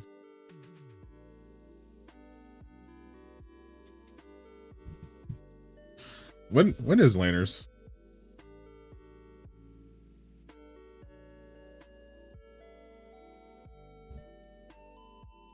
Oh, that's in August. Yeah, that's gonna be a little bit. It's gonna be a little bit away, but time is flying. We're about to hit April. Yeah, I gotta do my taxes this week. I'm not looking forward to it. Amani, welcome back. Appreciate the 5. Can't wait for Wolverine news. David Lynch vibes. Yeah, definitely. Also, while I'm waiting for Lanterns, I also gotta watch. I might as well watch True Detective, the final season, since they're clearly inspired by that. I'm gonna let him cook. I think I see the vision. I'm gonna let him cook. Ideally, you know, the old bitter Hal Jordan isn't ideal, but I'm letting them cook, see what they come up with. I was never really a Hal Jordan guy. I was always a Jon Stewart man myself. But I could appreciate Hal. I didn't mind him. But I was always Jon Stewart. I was never that in Hal. I always prefer Jon Stewart. That's the Green Lantern I grew up with. I saw Hal every once in a while, but I'd be like, okay, oh yes, Hal, but I was like, all right, cool, where's John? That type time. I was always about John, the real Black Lantern. Like I'm not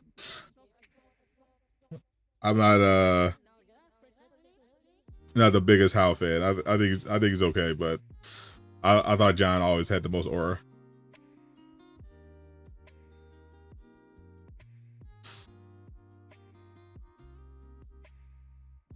But I'll let James Gunn cook, because I like Kyle Chandler. Shout out to Friday Night Lights, one of my favorite shows. Highly recommend. Just for the soundtrack, honestly.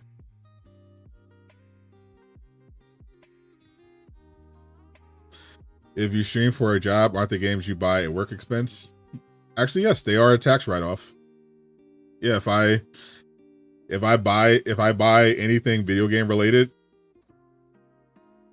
and use it for content, I can write it off on my taxes. That is correct. And I have 100% taken advantage of that. Because the government is greedy. Yeah, Stewart went hard in Just League Unlimited. Aaron Pierce perfect pass. Yeah, once I saw Rebel Ridge, I saw the vision. I understood why Gabe has a crush. I thought Rebel Ridge was definitely the best Jon Stewart audition he could have done, because that was a brilliant show. He was incredible. Right, appreciate the 5. Hope you can roam. Yeah, I think Wolverine. They already it was already leaked a couple years ago that it was going to be a semi-open world game, but you can see it. We can see in the gameplay trailer that obviously, even though it's semi-open world, you have some fairly large environments to walk around in.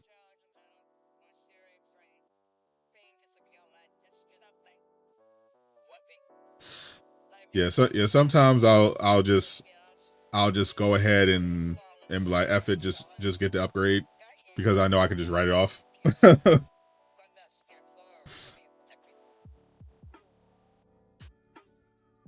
You gotta be on top of it, because the government will tax you a lot, because you're technically self-employed.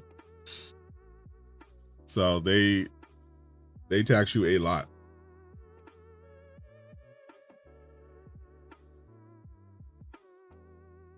I gotta check out more of his work, because that was fire. That was a fire show. It made me fully believe in Aaron as Jon Stewart. I don't care if he's lighter than people would prefer. I think he's great casting. Yeah, it's definitely better. It's definitely better than being a salaried employee, but it definitely makes the tax process a little more complicated when you're going through that bracket.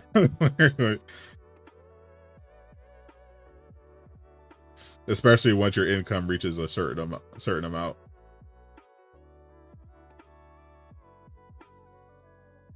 So you got to make sure you're actually locked in, because your tax bill, if you're not expensing properly, could be in the thousands of dollars at the end of the year, depending on your salary, depending on your income. Using the Krypton show, I think I watched one episode of Krypton, and I never went back. I never went back to it. So I didn't even notice him. And I don't even remember the episode. I just remember it being like just mid. I was just like, okay, whatever. Every show doesn't. I think they were going for a Gotham type of thing, and it just didn't hit. Gotham did though. Gotham was fire. That was a good origin show. That concept, I think that concept definitely worked better. Having a Batman show that starts when Bruce is a kid.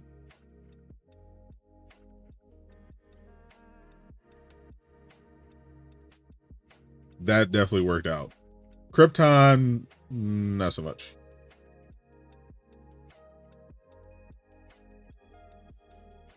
We're curious what the constructs look like. I imagine they'll look similar to how they did in the Superman movie.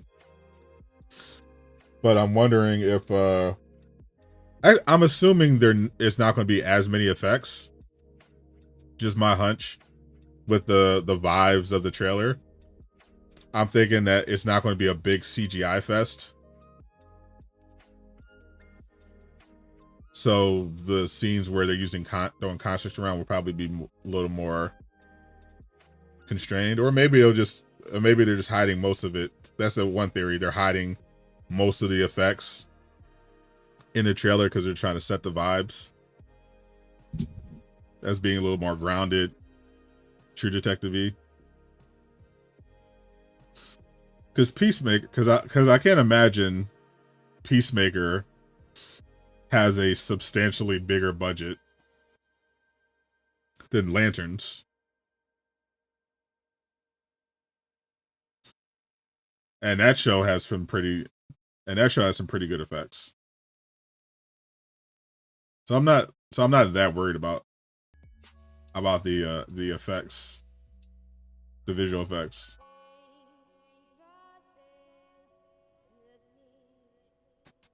Yeah, sick.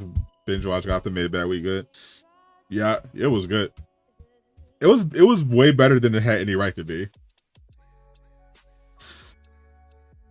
Like, I thought it was just going to be like kind of this campy, okay, they're just trying to cash in. But it was actually really good. Like, legitimately, their portrayal of Joker was better than everyone else's in live action, in my opinion, except for Heath Ledger. Legitimately. Which we should expect from the great Cal Kestis, aka Ian from Shameless.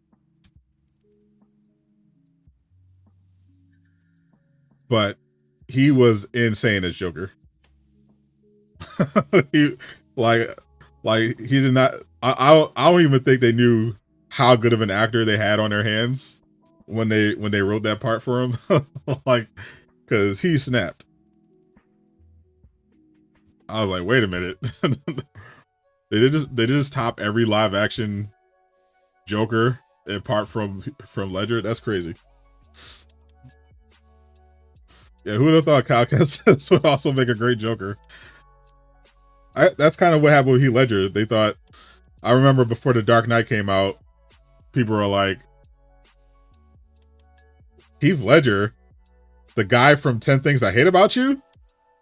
How's he going to be the Joker? And, you know, which goes to show you, never overreact when it comes to casting news.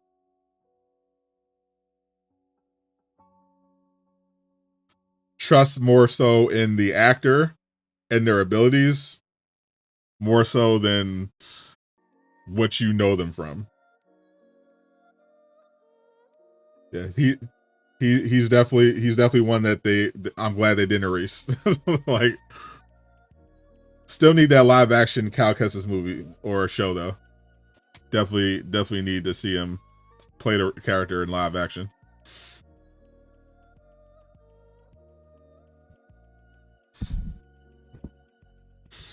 All right, let's get Brokeback. Oh, that too, Brokeback Mountain. I didn't see Brokeback Mountain. I I knew Heath Ledger from I know the memes, but I know Heath Ledger from 10 Things I Hate About You with Julia Stiles, which was a great movie. Loved it. That was my exposure to Heath before Dark Knight.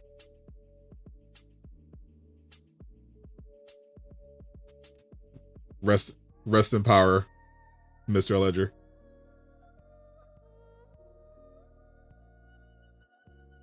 Gone too soon. All right, it's getting late. I'm gonna get up out of here, but appreciate everyone hanging out. Let's definitely do this again for Daredevil Born Again season 2 for the rest of the season. I'll be back next week for more Daredevil Born Again, and at some point this week I want to do a Ghost of Yote Legend stream as well. So if anyone who has the game wants to hop on, we'll set that up for sure. And I'll probably have another Marvel Rivals video, probably not until next week. And no other videos playing right now, unless we get some breaking news. So, but if there is, I'll pop in. Good to see you guys. Take care.